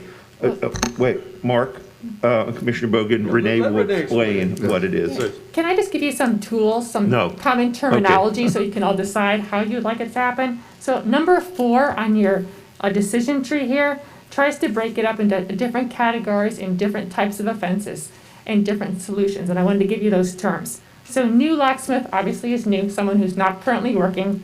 Current locksmith, someone obviously is currently working. Special versus non-special offenses, that's what Commissioner Bogan was referring to. So a special offense is violence against a person, use of a deadly weapon, or a crime of moral turpitude. So we divide as special and non-special. And then we give you 3 solutions for each of the boxes, basically. First is stale, which Drew and I define to be that offense will not preclude you. It's not considered against you when you apply for a license. So that's stale. Factors is it's up to the discretion of the director of ECPD, and the factors that they consider are the level of the seriousness of the offense, the date of the offense, the age of the individual at the time of conviction, the circumstances, the nexus, the prison or jail or records, and any subsequent offense. So those are a series of factors. And then the last is disqualifying. If the offense is of such a type that you want it to preclude the person from being licensed or registered. So those are your three terms for each option, each box there, whether it's factors, stale, or disqualifying, if that makes sense. Mayor, the board, it seems to me, has two options. We can go through these 8 boxes, and you can, which are a point 4 in the decision tree, and you can determine what rule would apply to each of those, right, of the 3 options, stale, or Lenny's group applies to factors, or it's disqualifying. Or you can look at the 4 proposals that are on the matrix in the second row, and you can adopt one of those, or you can build off of one of those. I'm not sure which will make this move more quickly. And we could walk through Exhibit 10 and explain how the stale factors disqualifying works, and you can see if that works for you. I think it makes more sense because the box going through the 8, and then you'd also have to factor in the number of years, provides an infinite number of discussions. So why don't we go through the matrix? Can I of just the suggest one thing? Yeah. Commissioner Bogan, you're right. I agree with Commissioner Holness that if someone's been in business, you know, he says if they've been doing, you know, been lawful abiding person, well, we don't know if that. So why don't we just take that whole category? If someone's been a current locksmith in business, that it'll be up to it'll be considered up to the director to look at a background check, to do a background check. And as long as if he did, like, while he's a locksmith, if he committed a crime or something, but otherwise, let's just make current locksmiths keep their job, keep their business, but they have to do a background check, and based on the background check, we start where there are Lenny or whomever will make determinations based on that to let them keep the license or not let them keep the license. Okay, I think that solves half of it. Drew. So that amended proposal, if you look at the first column on the matrix, which is Exhibit 11, so Commissioner Bogan, you say in your proposal that anyone, new or existing locksmiths, can show rehabilitation, which means taking their case to Lenny's shop, unless the offense is one of those special offenses, violence, deadly weapon, or moral turpitude, was committed within the past 15 years. You've now modified that to say that if you're an existing locksmith, you can seek rehabilitation or seek to demonstrate rehabilitation at any time. If you're a new locksmith and you committed one of these offenses within those 15 years, then you're precluded from becoming a locksmith until the passage of those 15 years. But for all other offenses, these non-special or aggravated offenses, somebody can always try to show rehabilitation. Is that correct? I'm so confused. Let's separate out the heightened offenses, the use of a deadly weapon, moral turpitude, et cetera, from those non-heightened offenses.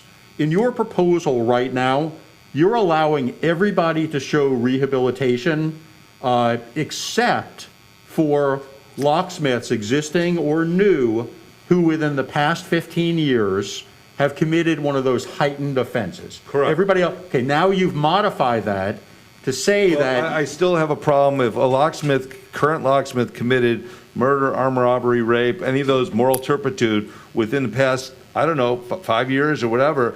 I don't want them doing a key to my house. I don't know if you want them doing a key to your house, but I don't want them licensed if they're current or new. If they've committed it within the last 5 years. Within a certain part of the years. I'm more conservative, say 15, but you want to bring it down, fine, bring it down. Okay, make it 10. I don't care. 10 years, we'll meet in the middle, 10 years.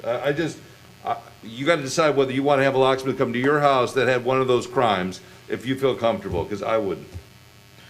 Okay, so let's just talk Mark, let's get my everyone's understanding is, Commissioner Bogan, I apologize. Commissioner Bogan, my understanding is most of or all of us, have the disqualifying event at 15 years. Is that correct, Drew?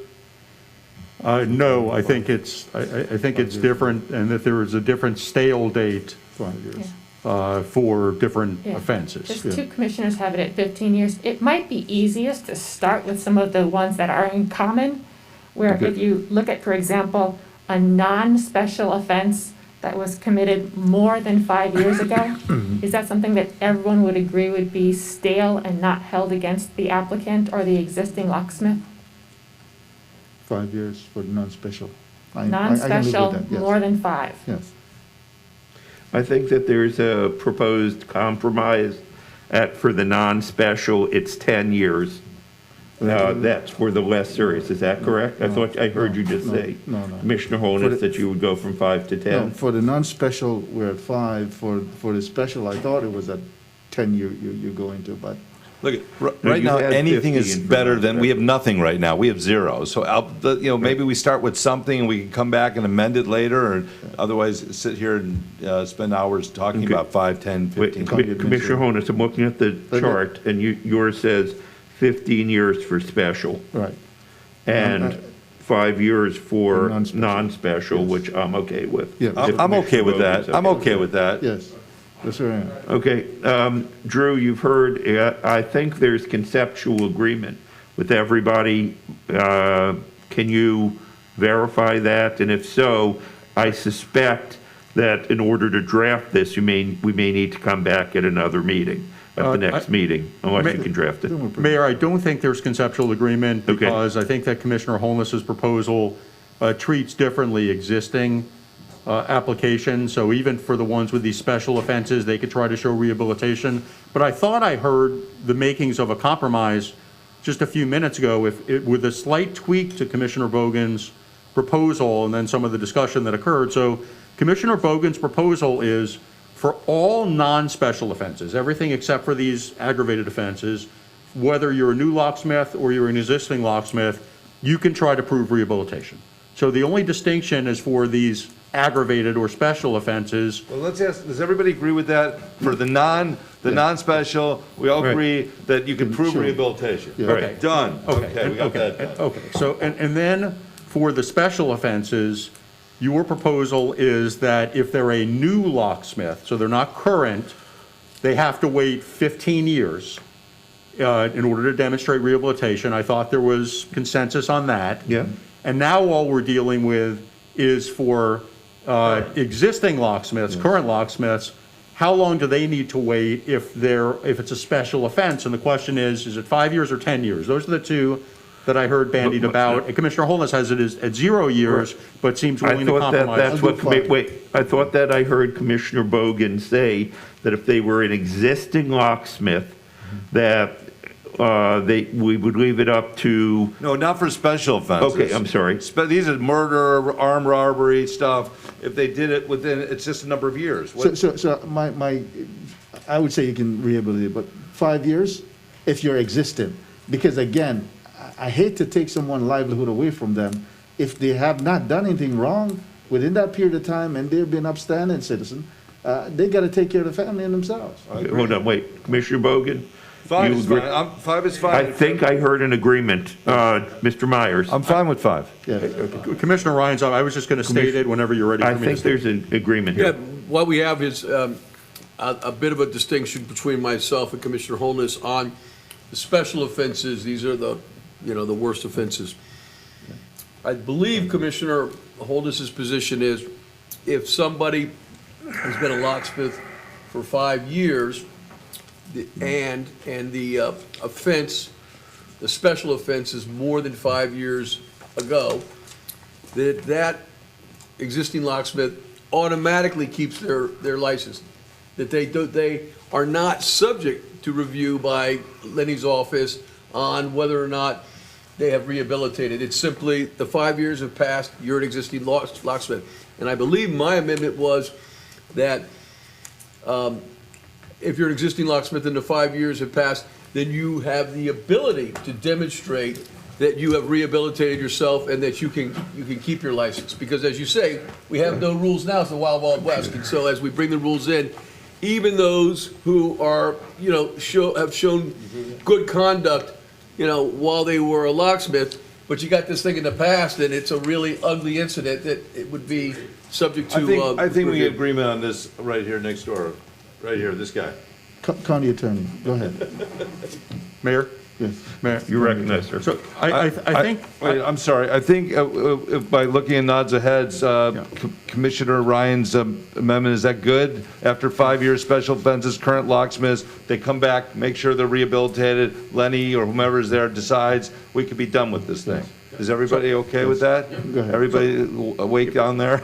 Okay, Mr. Myers, will you please explain what the conceptual amendment is? Yes, sir. I'm just going to state it. So if we state it with This is the adequate. overall Yes, bill sir. now. If we state it with adequate Ordinance. specificity, then we can pass it today because Okay. we have the actual language that we can take from the amendments. Okay, you're recognized. Okay, thank you, sir.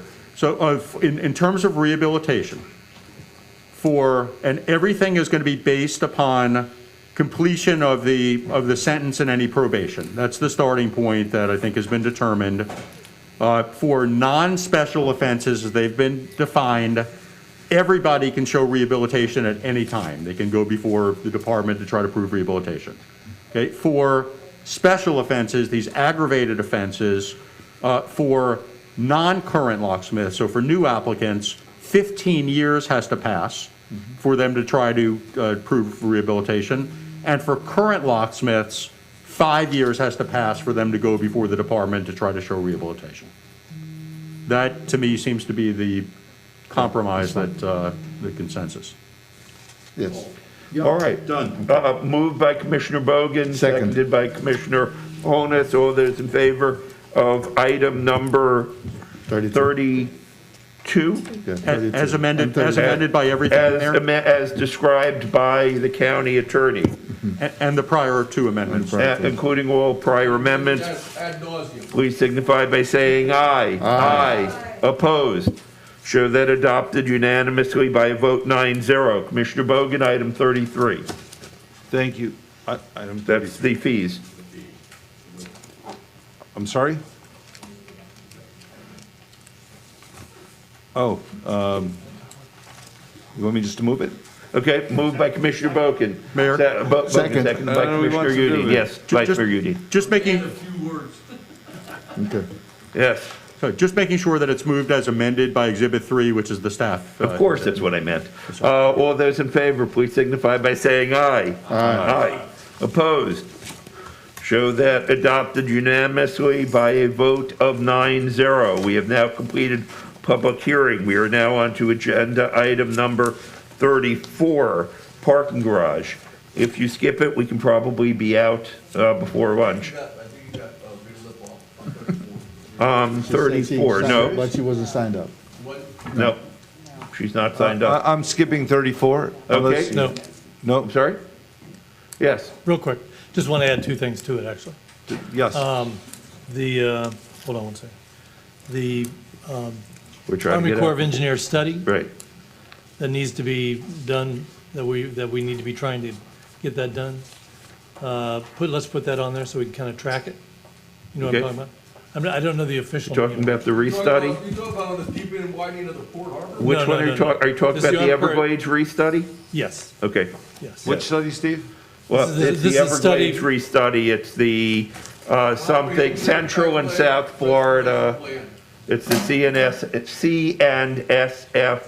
restudy. I got it. Right. I got it. Swing Okay, back, thank you. Second one, last week I talked about a real estate evaluation Okay. for, try to figure out the Okay. right line, but adding to that station identification of which stations we're going to be putting. Right, on. that's the commercial station identification, okay. Okay, just put, Ms. just add those Henry, two things. we're trying to race So through. I Yes. think there's a possible, I want to talk with you more about that, but the PD&E study that is being done by FDOT is going to look at spacing and so forth, so it may be premature to try to address specifically where they're going to go, because they believe that there's a certain amount of spacing that would need to take place, and it's a studied piece. And then they will circle back to talk about what that looks like, and then that would make more sense to try to determine where they go. Because I And- suspect they're not going to, All right, they're not, the they two of don't you can talk believe. about it. We'll that talk. they're All gonna right, have that. moved and, all right, we have passed item 30, I'm sorry. Rita, we have one speaker on this, Rita Lipoff. Rita Lipoff, are you on the line? Rita Yes. Lipoff, operator, is Ms. Lipoff on the line? Yes, she's on the line. On the line Okay, now. you're speaking I'm on the line now. parking garage, Ms. Lipoff. What item? Yes, as you're not speaking about anything of which I want to comment, and I do try to respect the rules. Have a great day. Thank you. Bye. Bye. All right, we are now on, let's see, items 35, 38, 39, 40 have all been moved to consent. We are on our last item of the day, item 41. Dr. Sharif? Yay, saving the best for last. Yes, ma'am. Okay, so this item I put on as a discussion for support for a project-based voucher program administered by the Broward County Housing Authority to provide project-specific funding to rehabilitate or construct affordable housing in Broward. Particularly, I wanted us to just consent or give an opinion on, and I know we can't vote because this is a Broward County Housing Authority, but our opinion about the Broward County Housing Authority providing a voucher system for affordable housing similar to one that's administered in Dade County for Section 8 to help with housing at places like the Pride Center at Equality Park. Recently, they had a program that was awarded in 2016, and they built 48 affordable housing units, and they are having some difficulty filling about 6 of those units because of the there is a shortfall with the program that they currently have. And they don't have the opportunity to have Section 8 vouchers to supplement and fill the gap to assist them to bring the rent up to market value to fill those 6 units. And I recognize that by going to this particular affordable housing complex, that there may be others within the community that are not able to access these vouchers. And I was hoping that we could collectively as a body just make a suggestion or ask that the Broward County Housing Authority considers adding this as one of the tools in their tool belt to help with affordable housing in Broward County. Dr. Sharif, Yes, would sir. is this time sensitive? And if not, I would ask if you would consider postponing this to the next meeting. And the reason I would suggest that is I've been briefed on this sort of kind of by county attorney. This is in addition to the fact, that we're just asking another governmental body what to do, but I honestly don't know if what you're suggesting is the best policy. It may be. The issue is right now, it's limited to that the voucher travels with the person. It does. This one, it would be asking another governmental agency that we don't control to consider an alternative to that for, as you said, 20%. It might be a good idea. It might not be a good idea. I know that the commissioners have not been briefed on this because it came up after the briefings were completed. It's a complicated issue, so I'm just asking if it's okay with you, would you be willing to consider postponing this to the next meeting so we can be briefed on this complicated issue? Well, if not, No problem. Okay. What I was trying to do, I was aware, I thought that you all have been briefed on what I put forward. I did put it in as supplemental. It's been on for over a week, so I don't understand. This is not anything complicated. This is about us looking at an issue and saying, yes or no, we would agree that this is a good idea. The Broward County Housing Authority ultimately has the decision to make as to whether or not this goes forward. I'm just trying to be a little bit more creative in terms of giving us the opportunity to have more flexibility for our renters and for the affordable housing program. And so I didn't think it was anything very complicated about it. So I would like to hear the opinions of my colleagues today. Commissioner Ryan, you're recognized, sir. And Commissioner Holness. To the county administrator and through the county administrator, this is an issue that I think kind of on the periphery, I've discussed this with Ralph Stone. Is he available to speak on this issue at this time? He's on the line. All right, operator, is Ralph Stone on the line? And if so, can you unmute him? Yes. Yes, yes, sir, I'm here. Mr. Stone, you're recognized, sir. Commissioner Ryan has some questions for you. Hi, Ralph. I know you're familiar with this issue. I was kind of just wanted you to kind of walk us through, like, procedurally, how would this be enacted and, you know, how would it be implemented, you know, under your understanding of, you know, how the process currently works? Sure. Well, the first thing to understand is that, and it's my understanding that the Housing Authority has the sole discretion in regard to how they handle their vouchers. And I have talked briefly to Ann Dibert, and I think the appropriate course of action really is to have a conversation with and through Ann. You know, the project-based vouchers are different from what we kind of normally characterize as Section 8 vouchers, which are more portable. But we literally, in our operation here, have little to no discussions or interactions with the Housing Authority in regard to their operating programs. The only thing we have done with the Housing Authority and continue to do is financing projects using HFA bonds or in conjunction with the tax credit program. So my strong recommendation is that that the board would want to connect with Ann Dibert to pursue the discussion. All right, so to the sponsor of the motion, recognizing that we would be, I think, you know, imposing our will on these local housing authorities, are you amenable that we would have that discussion?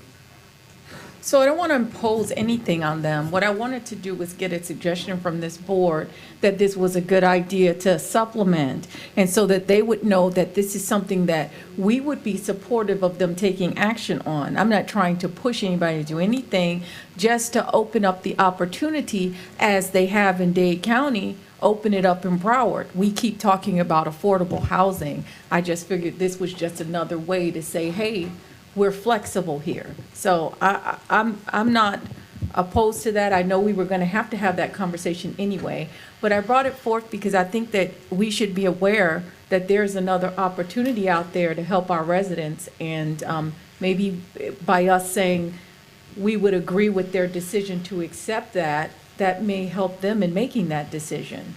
Well, recognizing, I mean, how large this affordable housing issue looms in Broward County, it's a very important issue for discussion. I tend to agree that it doesn't have that level of urgency that we would do more than just introduce it now, and that we have a representative from the Housing Authority, and Ralph Stone has the contact person to come in and present and give us all an overview. Part of what my concern is I know, you know, it's not going to be a mandate, but the local housing authorities, I mean, I feel like they've got really the pulse on what's happening in their community, and I want to work collaboratively with them, and I think that's your intention. So, you know, a discussion along those lines, I think, is going to be beneficial for all. Commissioner Honus, you're recognized, sir. Yes. Is there anyone else? So the project-based vouchers are usually targeted to buildings, and those usually get allocated more direct from the federal government and is handled through the housing authorities. We actually, in my district in Lauderhill, there's actually a project now that I've had some discussions with the city and some other folks about rehabilitating that project, and it would have to be done in phase so that they don't lose the vouchers. So those vouchers are attached to that specific project. And this project was built back in the 1970s. It was poorly constructed to begin with. It needs to be updated. So I understand what Dr. Sharif is asking for, is for us to give consensus, that here's an idea that can work. I'll also tell you that I've been in conversation with our Human Services Department that deal with our homeless issue, And one of the things that they're working on now that you can probably help us with in your district is to get the cities to allocate a certain number of vouchers for us to deal with the homeless issue within their locale.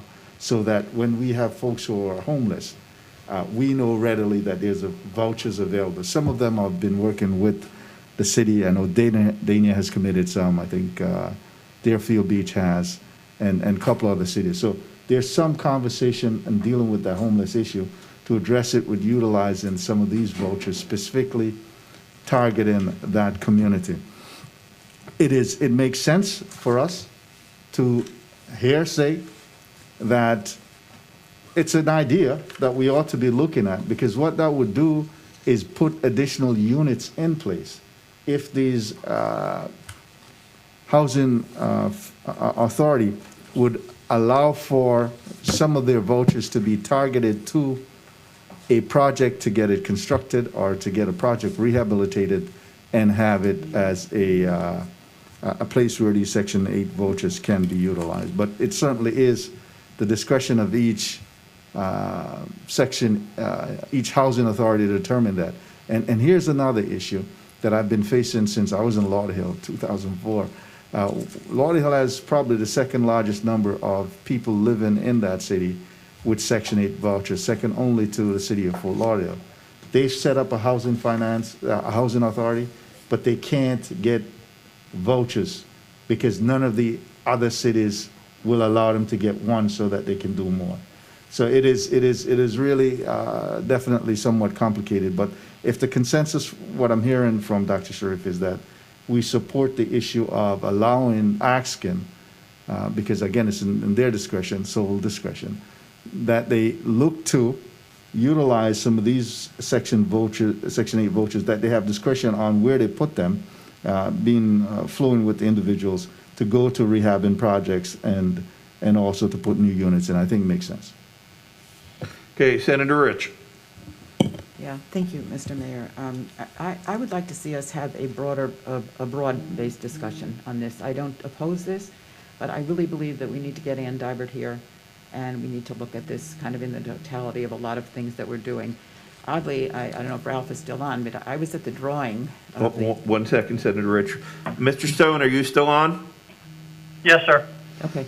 So, Please proceed. Ralph, I think you might remember, there at the drawing at the Pride Center for those slots for the 48 units for elderly seniors, there was a huge waiting list and people were clamoring to get in. So I'm just curious. I mean, I just think there are a lot of things going on and we need to kind of pull them all together, and then, we would have a better sense of what the direction we should be going. But I certainly support, discussing it and moving it forward.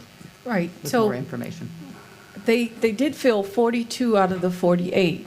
There's 6 units that they cannot fill with that particular voucher program because they don't have enough money under that program to make those properties, those units, those 6 units, raise them up to market value. And so because of that, those units are vacant. And what I'm suggesting is, rather than us have 6 units of affordable housing vacant, let's get more flexible in our program and allow PVVs. And so that's all I'm asking for today is just a suggestion, not a mandate, but just the county commission is flexible on that. I hate to see, we've put all this effort into affordable housing and to see units vacant in Broward. I would enjoy having a broader discussion and also involving our housing authority in it. I just wanted to bring this forward today to make you aware. Maybe you should look into your districts also and see if maybe there's more programs where this could be utilized and more affordable housing projects where this could be utilized. Thank you, Mayor, and with that, I'll conclude the discussion. Okay, Commissioner Sharif, I don't know if this is a great idea, but if, one way or the other, you're pushing it today, I'll vote for it. Is there any additional, yes? Mr. Mayor. Oh, okay, I thought there was a vote. Okay. Excuse me, I'd just like to ask if Ralph. Senator Rich. I'm just wondering if, Ralph, you were aware that they weren't able to eventually fill all those slots? No, ma'am, this is the first we've heard of it. Okay, thank you. All right, that completes the agenda. We are, let me look for 5 minutes. my script. Right, okay.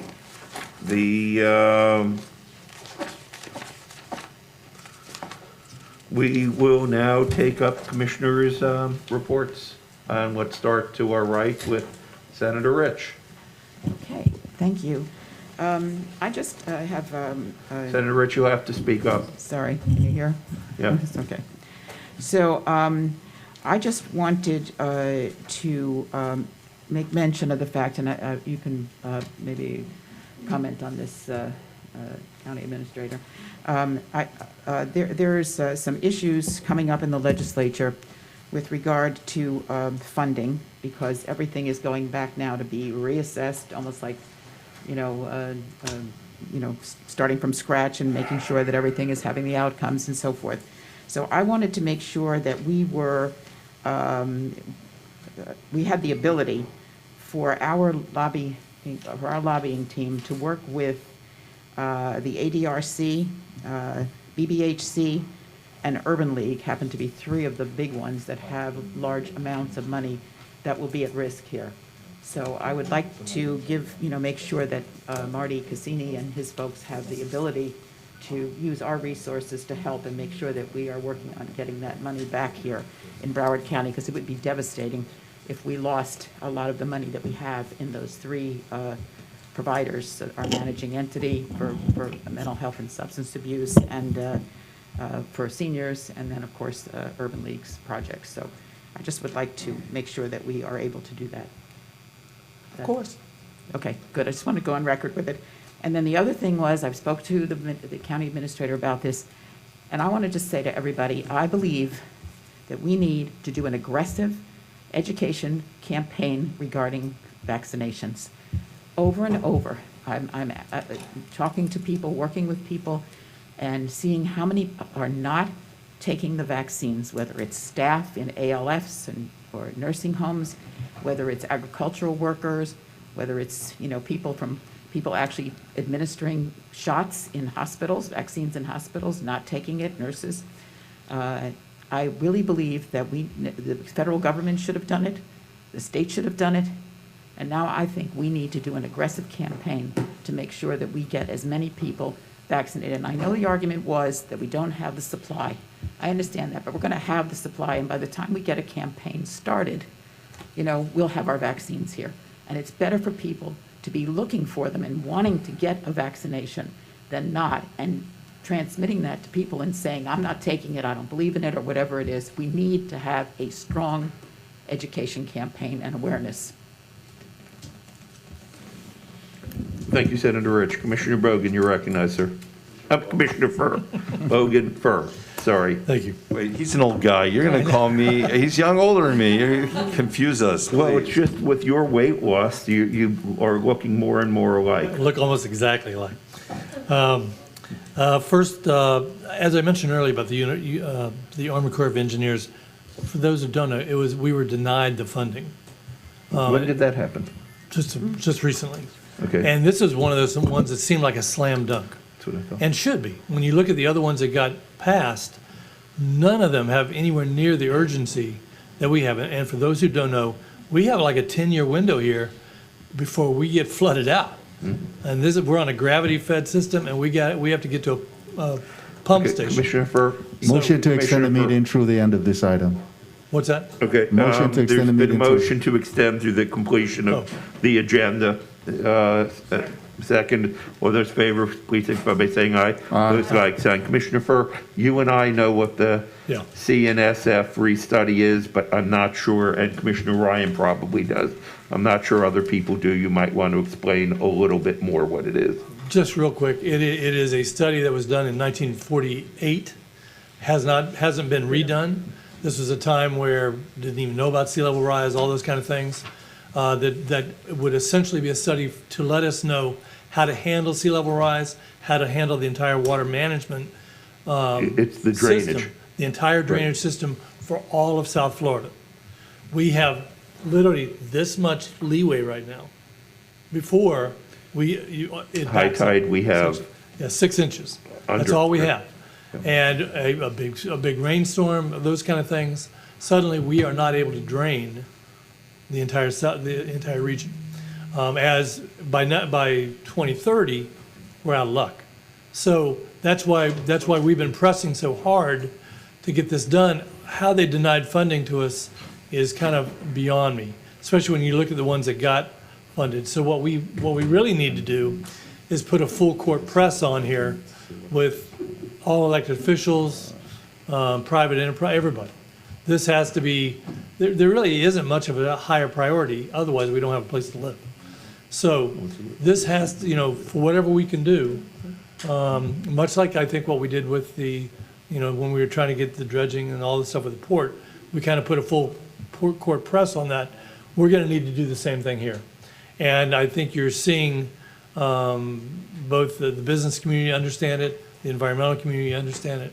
So this has to rise to the highest level as quick as we can. And that is congressional. Yeah.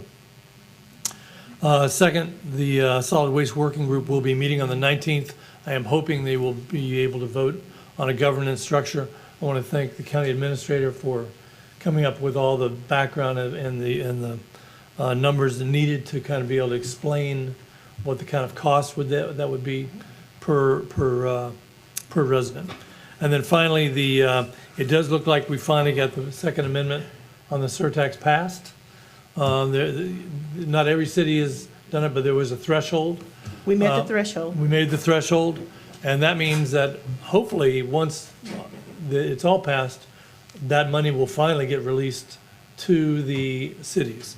What I would like to ask is, as soon as that as soon as we're able to do that, as soon as it goes through the oversight committee, that all of us know, district-wise, city-wise, who's getting the money, how much, and when. Okay.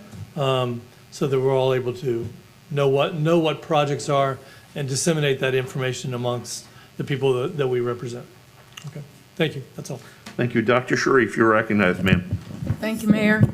I just wanted to announce that we have been seeking any religious institutions that are willing to be vaccination sites to distribute the vaccinations to the governor's office. I was asked to gather some sites, and I did, and I'm just wanting everybody out there, if you have a church, a synagogue, any temple where you think it's a good site, please submit them to bsharif@broward.org, and hopefully we can increase our vaccination distribution sites. That's bsharif@broward.org.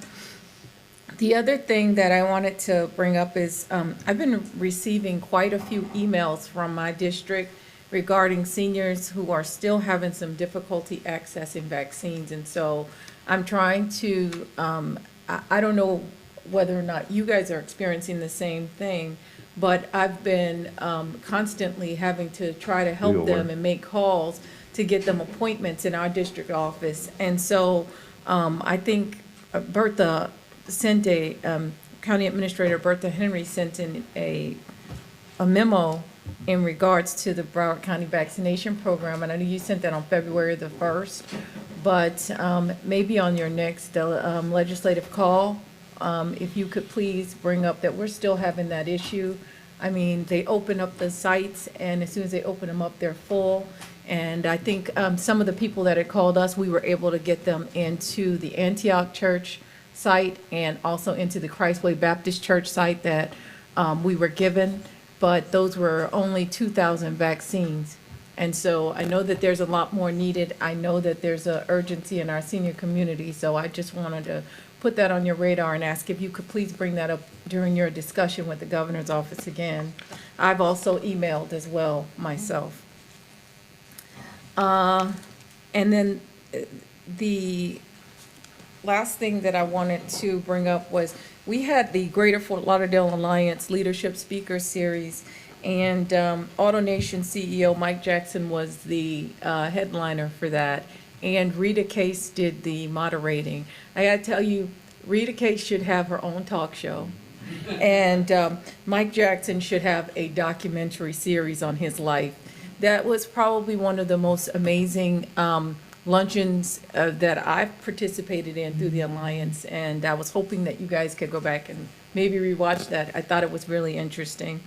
And then the last thing is that I attended the Ahmadiyya Muslim Community webinar in regards to issues of racial persecution, inequality, social disparities, and disenfranchisement and indifferences. And I thought that was probably one of the most powerful series that we've had recently, talking about social injustices and the difference in our Black and brown community, where arrest and use of force and discrimination has been painfully apparent. And it was interesting to see the statistics this past year that Black people are 3 times more likely to be killed by police than whites, and 20% more likely to be pulled over. So that was very eye-opening. And then I just wanted to make sure that we recognize that one of the other statistics that was brought up on that community webinar was that children right now during the COVID-19 pandemic are experiencing some severe depression due to the social isolation. And so it's incumbent upon us to really do our very best to get them back in school as quickly as possible. And I know there has been some disagreement in terms of what's the best way to do that, but whatever way we can do that, I think we need to advocate for that. So that concludes my remarks, Mayor. Thank you, ma'am. Vice Mayor Udine, you're recognized, sir. Thank you, Mayor. I just wanted to mention that the South Florida Innovation Academy at NSU, they're continuing with their weekly programs. They have one tomorrow morning where you can log on virtually and you can learn about what they're doing as they build up towards opening up the Joint Center with Broward County. I had the privilege of appearing on last Wednesdays with, and Commissioner Ryan kind of brought this up, and I agree with what he says. They keep talking about Miami, but it's really the region. And as much as we want to try and take it out of that, the national media and the press are going to keep referring to us as the Miami region. I think that a lot of the people are just kind of resigning themselves to that fact that it's a region from, I guess, Pompano all the way down to Miami or even into West Palm Beach, But the people that were on that panel last week was Zendu, who won the Miami Emerge competition, which is one of the premier competitions. They're from Broward. They won the Rise of the Rest competition. Ultimate Kronos, which is one of the biggest scale-ups and scale-outs out of South Florida. Obviously, they're still headquartered in Weston. And Syndex, which is also Broward-based. So I think that the gist of it, from what people are seeing and what we're hearing, the same things that we struggle with and talk about up here are the things that these startups and relocating companies are looking for. Better transportation, better affordable housing for their people that are coming down, and more talent. So the things that we talk about here are the same things that they are talking about, to make sure that when we do bring these businesses down, it's inclusive for everybody of any race, any person, any station in life should be participating in what's going to be a big economic boom in South Florida. The second thing is, I just want to compliment Commissioner Bogan. I was Sunday at Home Depot. He was in a suit and tie on a Sunday. My wife and I bumped into him and his wife, and he had just come from a vaccination pod. And just for the amount of time that he's spending in the north part of the county, getting people in and out of this these different systems. We did it in our district in Kings Point, and I know he's got, you know, some of the senior communities, but he was all dressed up on a Sunday, even in Home Depot while he was all dressed up and no place to go. Yeah. Obviously, this Sunday is the anniversary, a solemn anniversary of the events of February 14th a few years ago. There'll be some different community commemorations, and you know, I again extend my condolences to everybody that was involved with this.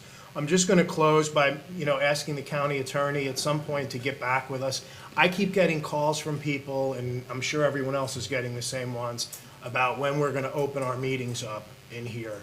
I'm not advocating for a specific date, but at some point, I think we need to make sure that we're traveling on correct legal ground based on the different things, because I think there's a lot of misinformation out there of what people think. I don't know if it goes into the other conference room and then they funnel.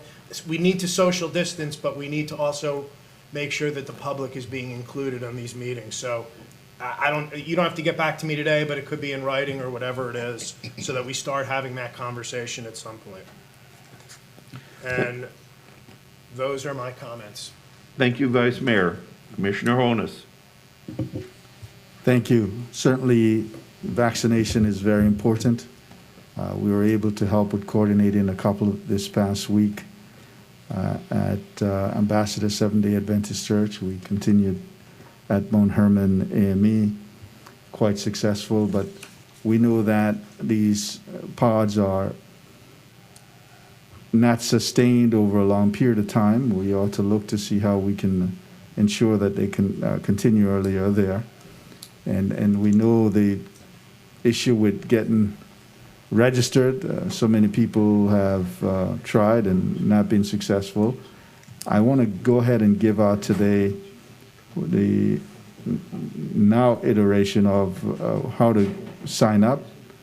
And there's a new site, myvaccine.fl.gov, myvaccine.fl.gov. And for those who need to use the phone in Broward County, you can schedule at 866-201-6313, 866-201-6313. Our Office of Small Business and Economic Development Department has been steadily at work trying to help our business get back on track. But before I go to that one, let me deal with this other. There is an effort by the Medical Reserve Corps in recruiting volunteers to help the Florida Department of Health in Broward to distribute COVID-19 vaccine. Medical training is useful, but is not required. And to volunteer, someone may go to browardmru.com, browardmru.com to volunteer to help with this. Now, Office of Small Business is doing a great job in helping people get information. And they have several programs that they'll be undertaking in the next couple of weeks, to get more information on the 3 types of small business loans for for-profit business currently located in our BMSD. There's some funding that was allocated for that, $500,000. Microloans to small business established for 6 months or more. Startup loans to small businesses. Capital access loans. They may call our number at 954-357-6400, 954-357-6400, or go to broward.org/econ-dev. They also have CERTAC Spotlight, a virtual event that will tell you about the opportunities that exist for businesses to participate in that program. There will be speakers from the City of Coconut Creek, City of Fort Lauderdale, City of Plantation, City of Pompano Beach. Registration can be accessed at bcoesbd.eventbrite.com, bcoesbd.eventbrite.com for that project. This is Black History Month, of course, and as we continue the celebration, the 17th Judicial Circuit and Broward County Bar Association and the T. Juridic Bar Association has an event. They're presenting Black History Month, a salute to frontline medical professionals, and they're honoring pioneer in our community who led the effort within the Black community to ensure that we have medical care for everyone. Dr. J.L. Bass, Dr. William Alexander Morris, Dr. Von D. Meisel, Dr. Calvin H. Shirley, and Dr. James Franklin Sistrunk. The Broward Black elected official is hosting our Black History Celebration on the 27th from 10 a.m. to 12 p.m. The theme is From Africa to the Americas, Trials, Tribulations, Triumphs, and a Bright Future. United Negro College Fund. I will chair this, I'll co-chair the fundraising event for United Negro College Fund again this year. It's Friday, March 12th. It will be a virtual affair from 12 to 1 p.m. If you would like to help some needy students, worthy students, you can register for that at uncf.org, uncf.org/Fort Lauderdale. We continue to celebrate Black History Month for the rest of this month. Thanks for putting that display up down in our downstairs, County Administrator, and at our library, African American Research Library. We have an event there. It's a beautiful event, display of cultural origins from within the Sistrunk area. The theme of this display is "The porch is the tree, is the watering hole," and that's at the African American Library on Sistrunk Boulevard. Thank you. Thank you, Commissioner Holness. Commissioner Ryan. Two items I wanted to mention this afternoon. Since it's past 12:30, my remarks will be brief. We've already spent 27 minutes on agenda. We receive a lot of calls in my office, and I'm sure all of my colleagues the same, about what's the best way to get a vaccine, and how persistent, how clever do I need to be, how fortunate do I have to be in order to get this vaccine. And there's a great deal of frustration and anxiety out there, which everybody is quite familiar with. And so I know that our county administrator has been really working assiduously to increase the number of persons, the capacity for us to vaccinate more persons in Broward County. And we're going to pick it up. And I know that there are still some discussions that may bear fruit by the next meeting. So to the county administrator, if you could make just some very brief comments on what the future holds for us in our ability to significantly increase the number of daily vaccinations here in Broward. Thank you. So we have, we gave ourselves a challenge, and this is something the mayor and I go back and forth on, but basically we believe we can vaccinate. We have the capacity, the logistics to be able to vaccinate 80% of Broward County's population over 16 by the end of June. And the reason we picked that date is that we didn't want to be well into hurricane season trying to get people into shelters and things like that with COVID still in full display. So we know that has a significant price tag, but it also has a requirement that the vaccines are flowing to meet our capacity. And we've worked out something that we are hoping to share with, we'll have on our agenda in the coming, at our next meeting. If I can get it approved before the next meeting and have it as a ratification, I'll have that in front of you. But basically, what it does is put it in place so that we can have not only routine places where people can go, but also pop-ups that we can move around the county that's under the auspices of the county / the health department. What's happening, many of you have talked about some faith-based programs and some other programs where the state still has a presence here, and they are attempting to reach certain segments of the population. And fortunately, you've been able to tap into that. We hope we can continue to do that. We'll keep trying to push that as well.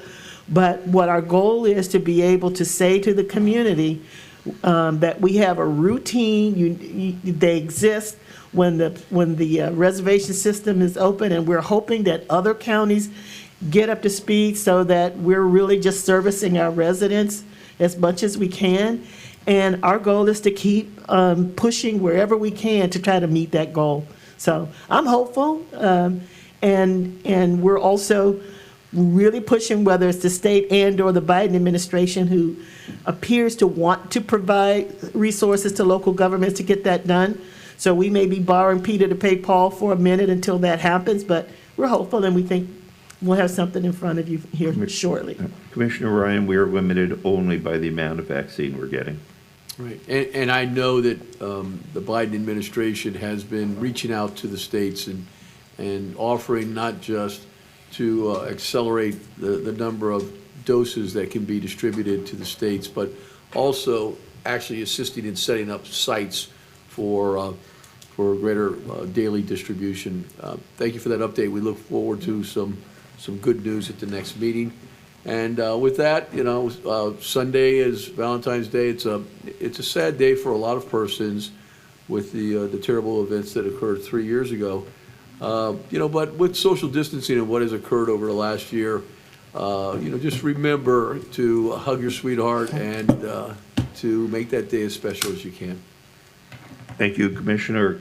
Commissioner Bogan, again, great job you're doing up there, and you're recognized, sir. Commissioner Holness, thank you for your amendments on that, locksmith. Appreciate that very much.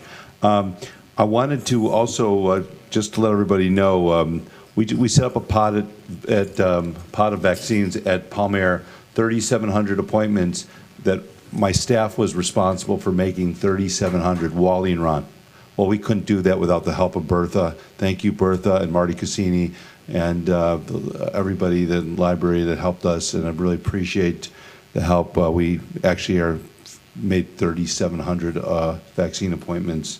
The sad thing is, people who are 65 in like next month, they won't let them in. So if you had, if you're turning 65 in a month or two, the staff there says, nope, the governor won't let him in. Sorry, won't let him in. Even, somebody who was turning 65 in 2 weeks was begging to get a vaccine. It's just awful. But anyway, Bertha, thank you. I really appreciate that. I want to let everybody know the majority of the commissioners here have taken that heart test. Dale, Beam, and Nan, you're the ones that haven't yet. Again, we're going to be done in 2 months. So if you have an interest, it shows your whole cardiovascular system and can help save your lives, and show what's going on. And then we're going to move on to some cancer tests that are preventative cancer tests that'll be open to everybody. So that's what I'm working on. Besides that, what else did I want to just touch on? Nan, great to have you back, Nan. It's good, so now at least when we argue, I could make dirty faces at you and argue, instead of on the phone, we could at least look at each other and snicker. However, we can can't snicker at each see other. your faces. Well, we can pretend to snicker when we're arguing. But anyway, welcome back, Nan, and I'm done. Thank you. Thank you for your brevity, sir. It was rare today, Commissioner Fisher. No, not you. I meant rare for posted non-agenda. Yes.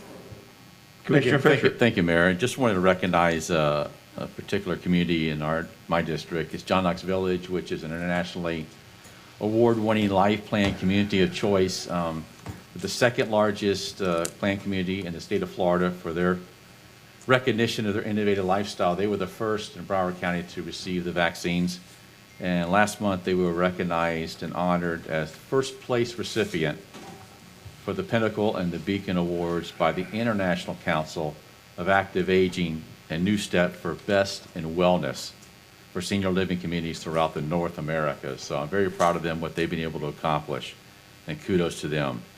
The second item is our Environmental Planning and Community Resilience Division is hosting a free public webinar on Friday, the 26th, from 11 a.m. till 12:30 to discuss recent updates and current status of the Segment 2 and the Segment 3 shore protection projects. You can register. Please visit at broward.org/beach renourishment. Please get on that. And to those of especially my cities that are on the coastal, very, very interesting opportunity for you to learn about Segment 2 and Segment 3. Thirdly is, Commissioner Sharif, I'll reach out to you on the churches for the vaccines. I look forward to that. I do have some churches that would welcome that. And last but not least, I will continue to advocate to Ms. Henry to have a large vaccine facility in Northeast Broward. I do not have anything in Northeast Broward. I have several cities there that are able to vaccine. We have a site already at the old Pompano Fashion Mall ready to go. So Ms. Henry, you know, I'd call you every day almost about that, but I will continue verbally and to have that finally come to fruition so I could have my Northeast Broward folks get vaccine. Other than that, thank you, Mayor. Okay. Thank you, Commissioner Fisher. Good job fighting for your district, sir. All right, a number of things. First, we've received a certificate from the United States Census Bureau for the great job we did. I will give this to Senator Rich for all of the great work that she did on that. Second, we will be having a mayor's call this Friday. Let me discuss vaccinations because I've been speaking with Ms. Henry and/or Dr. Thatchy on basically a daily basis. Somebody at that side of the room had said we need to do a better job at education. I disagree a little with Ms. Henry when she said we'll be done by June. I think we'll be done by May, but that's the reason I think that is, I think that we're only going to get 50% of the adult population to agree to take it. That's what the numbers are showing right now. That's a horrible number. If that's true, everybody in the county that wants a vaccine probably will get one by May, but only because far too many people are not agreeing to take the vaccine. And that is a problem. So right now, everybody has brought up the issue of seniors not being able to get vaccines. The problem is we just don't have enough. But that will be changing by around April 1st, give or take. I think we're going to end up having more vaccines, or at least sufficient vaccines, to keep up with the demand, which we don't have right now. No, I don't think so. And so, unfortunately, a lot, again, is going to be depending on the amount of people that are willing to take it. And right now, it's a very low number. We are going to need to increase that. I've spoken with the county administrator, and we've spoken with Dr. Thatchy about the newspapers have been telling people to show up without an appointment at the county sites because that's a way of getting it. Don't do that. That's one of the reasons that the lines are so long at certain locations, because people, by the way, and the county is requesting, Dr. Thatchy is requesting, you not show up more than 30 minutes before your appointment time. During the morning, it seems like everybody shows up at 7 or 8 a.m. for their 11 o'clock appointments, and that's creating the line. Please show up 30 minutes in advance. Do not show up without an appointment. We're going to have to discuss at our next meeting the upcoming spring break issue, because we are in the middle of a pandemic, and people are planning on coming down here from Michigan, from Ohio, from New York, to come down and give us the strain of COVID that they have up there and take back to their home states the strains of COVID that we have here in Broward County. We're going to have to address this at our next commission meeting. We may need to discuss a 2 or 3 week, I know it didn't work last time, but a 2 or 3 week curfew. We may need to discuss other issues. We have to do something about spring break. Also on COVID, the paratransit, if you don't know, and commissioners, you should be aware that we now have set up the Broward County Paratransit program to deal with taking seniors to get their vaccine, and they will not have to wait online. This is only for seniors that are already on the paratransit system. Once we have completed that, we will go to the vulnerable population system. So if you have seniors in your district that are homebound or that are unable to get to a vaccination site, if they are already on the paratransit list or they are already on the city's vulnerable population list, we'll be able to deal with them. Have to read the message. I'd like to briefly talk about the 2021 Broward County Canvassing Board. I will be unable to serve as a canvassing board member, but I understand that Vice Mayor Udine is willing to serve. And therefore, according to section 18.33 of the Broward County Administrative Code, I hereby appoint Vice Mayor Udine, who is appointed, it's an appointment, who is appointed to serve as the Board of County Commissioners substitute member to the Canvassing Board for 2021. We also need an alternate member, which I can appoint. I understand Commissioner Furr has indicated that he will serve as the alternate, and he is therefore so appointed. Please be careful please be careful out there. I apologize. Before I end the meeting, I should have asked. County Administrator, do you have any additional remarks? Let's see, County Attorney, do you have any remarks? No, Mayor, thank you. County Auditor, do you have any remarks? No, sir. Please be careful out there, wear your masks, and social distance. We are adjourned.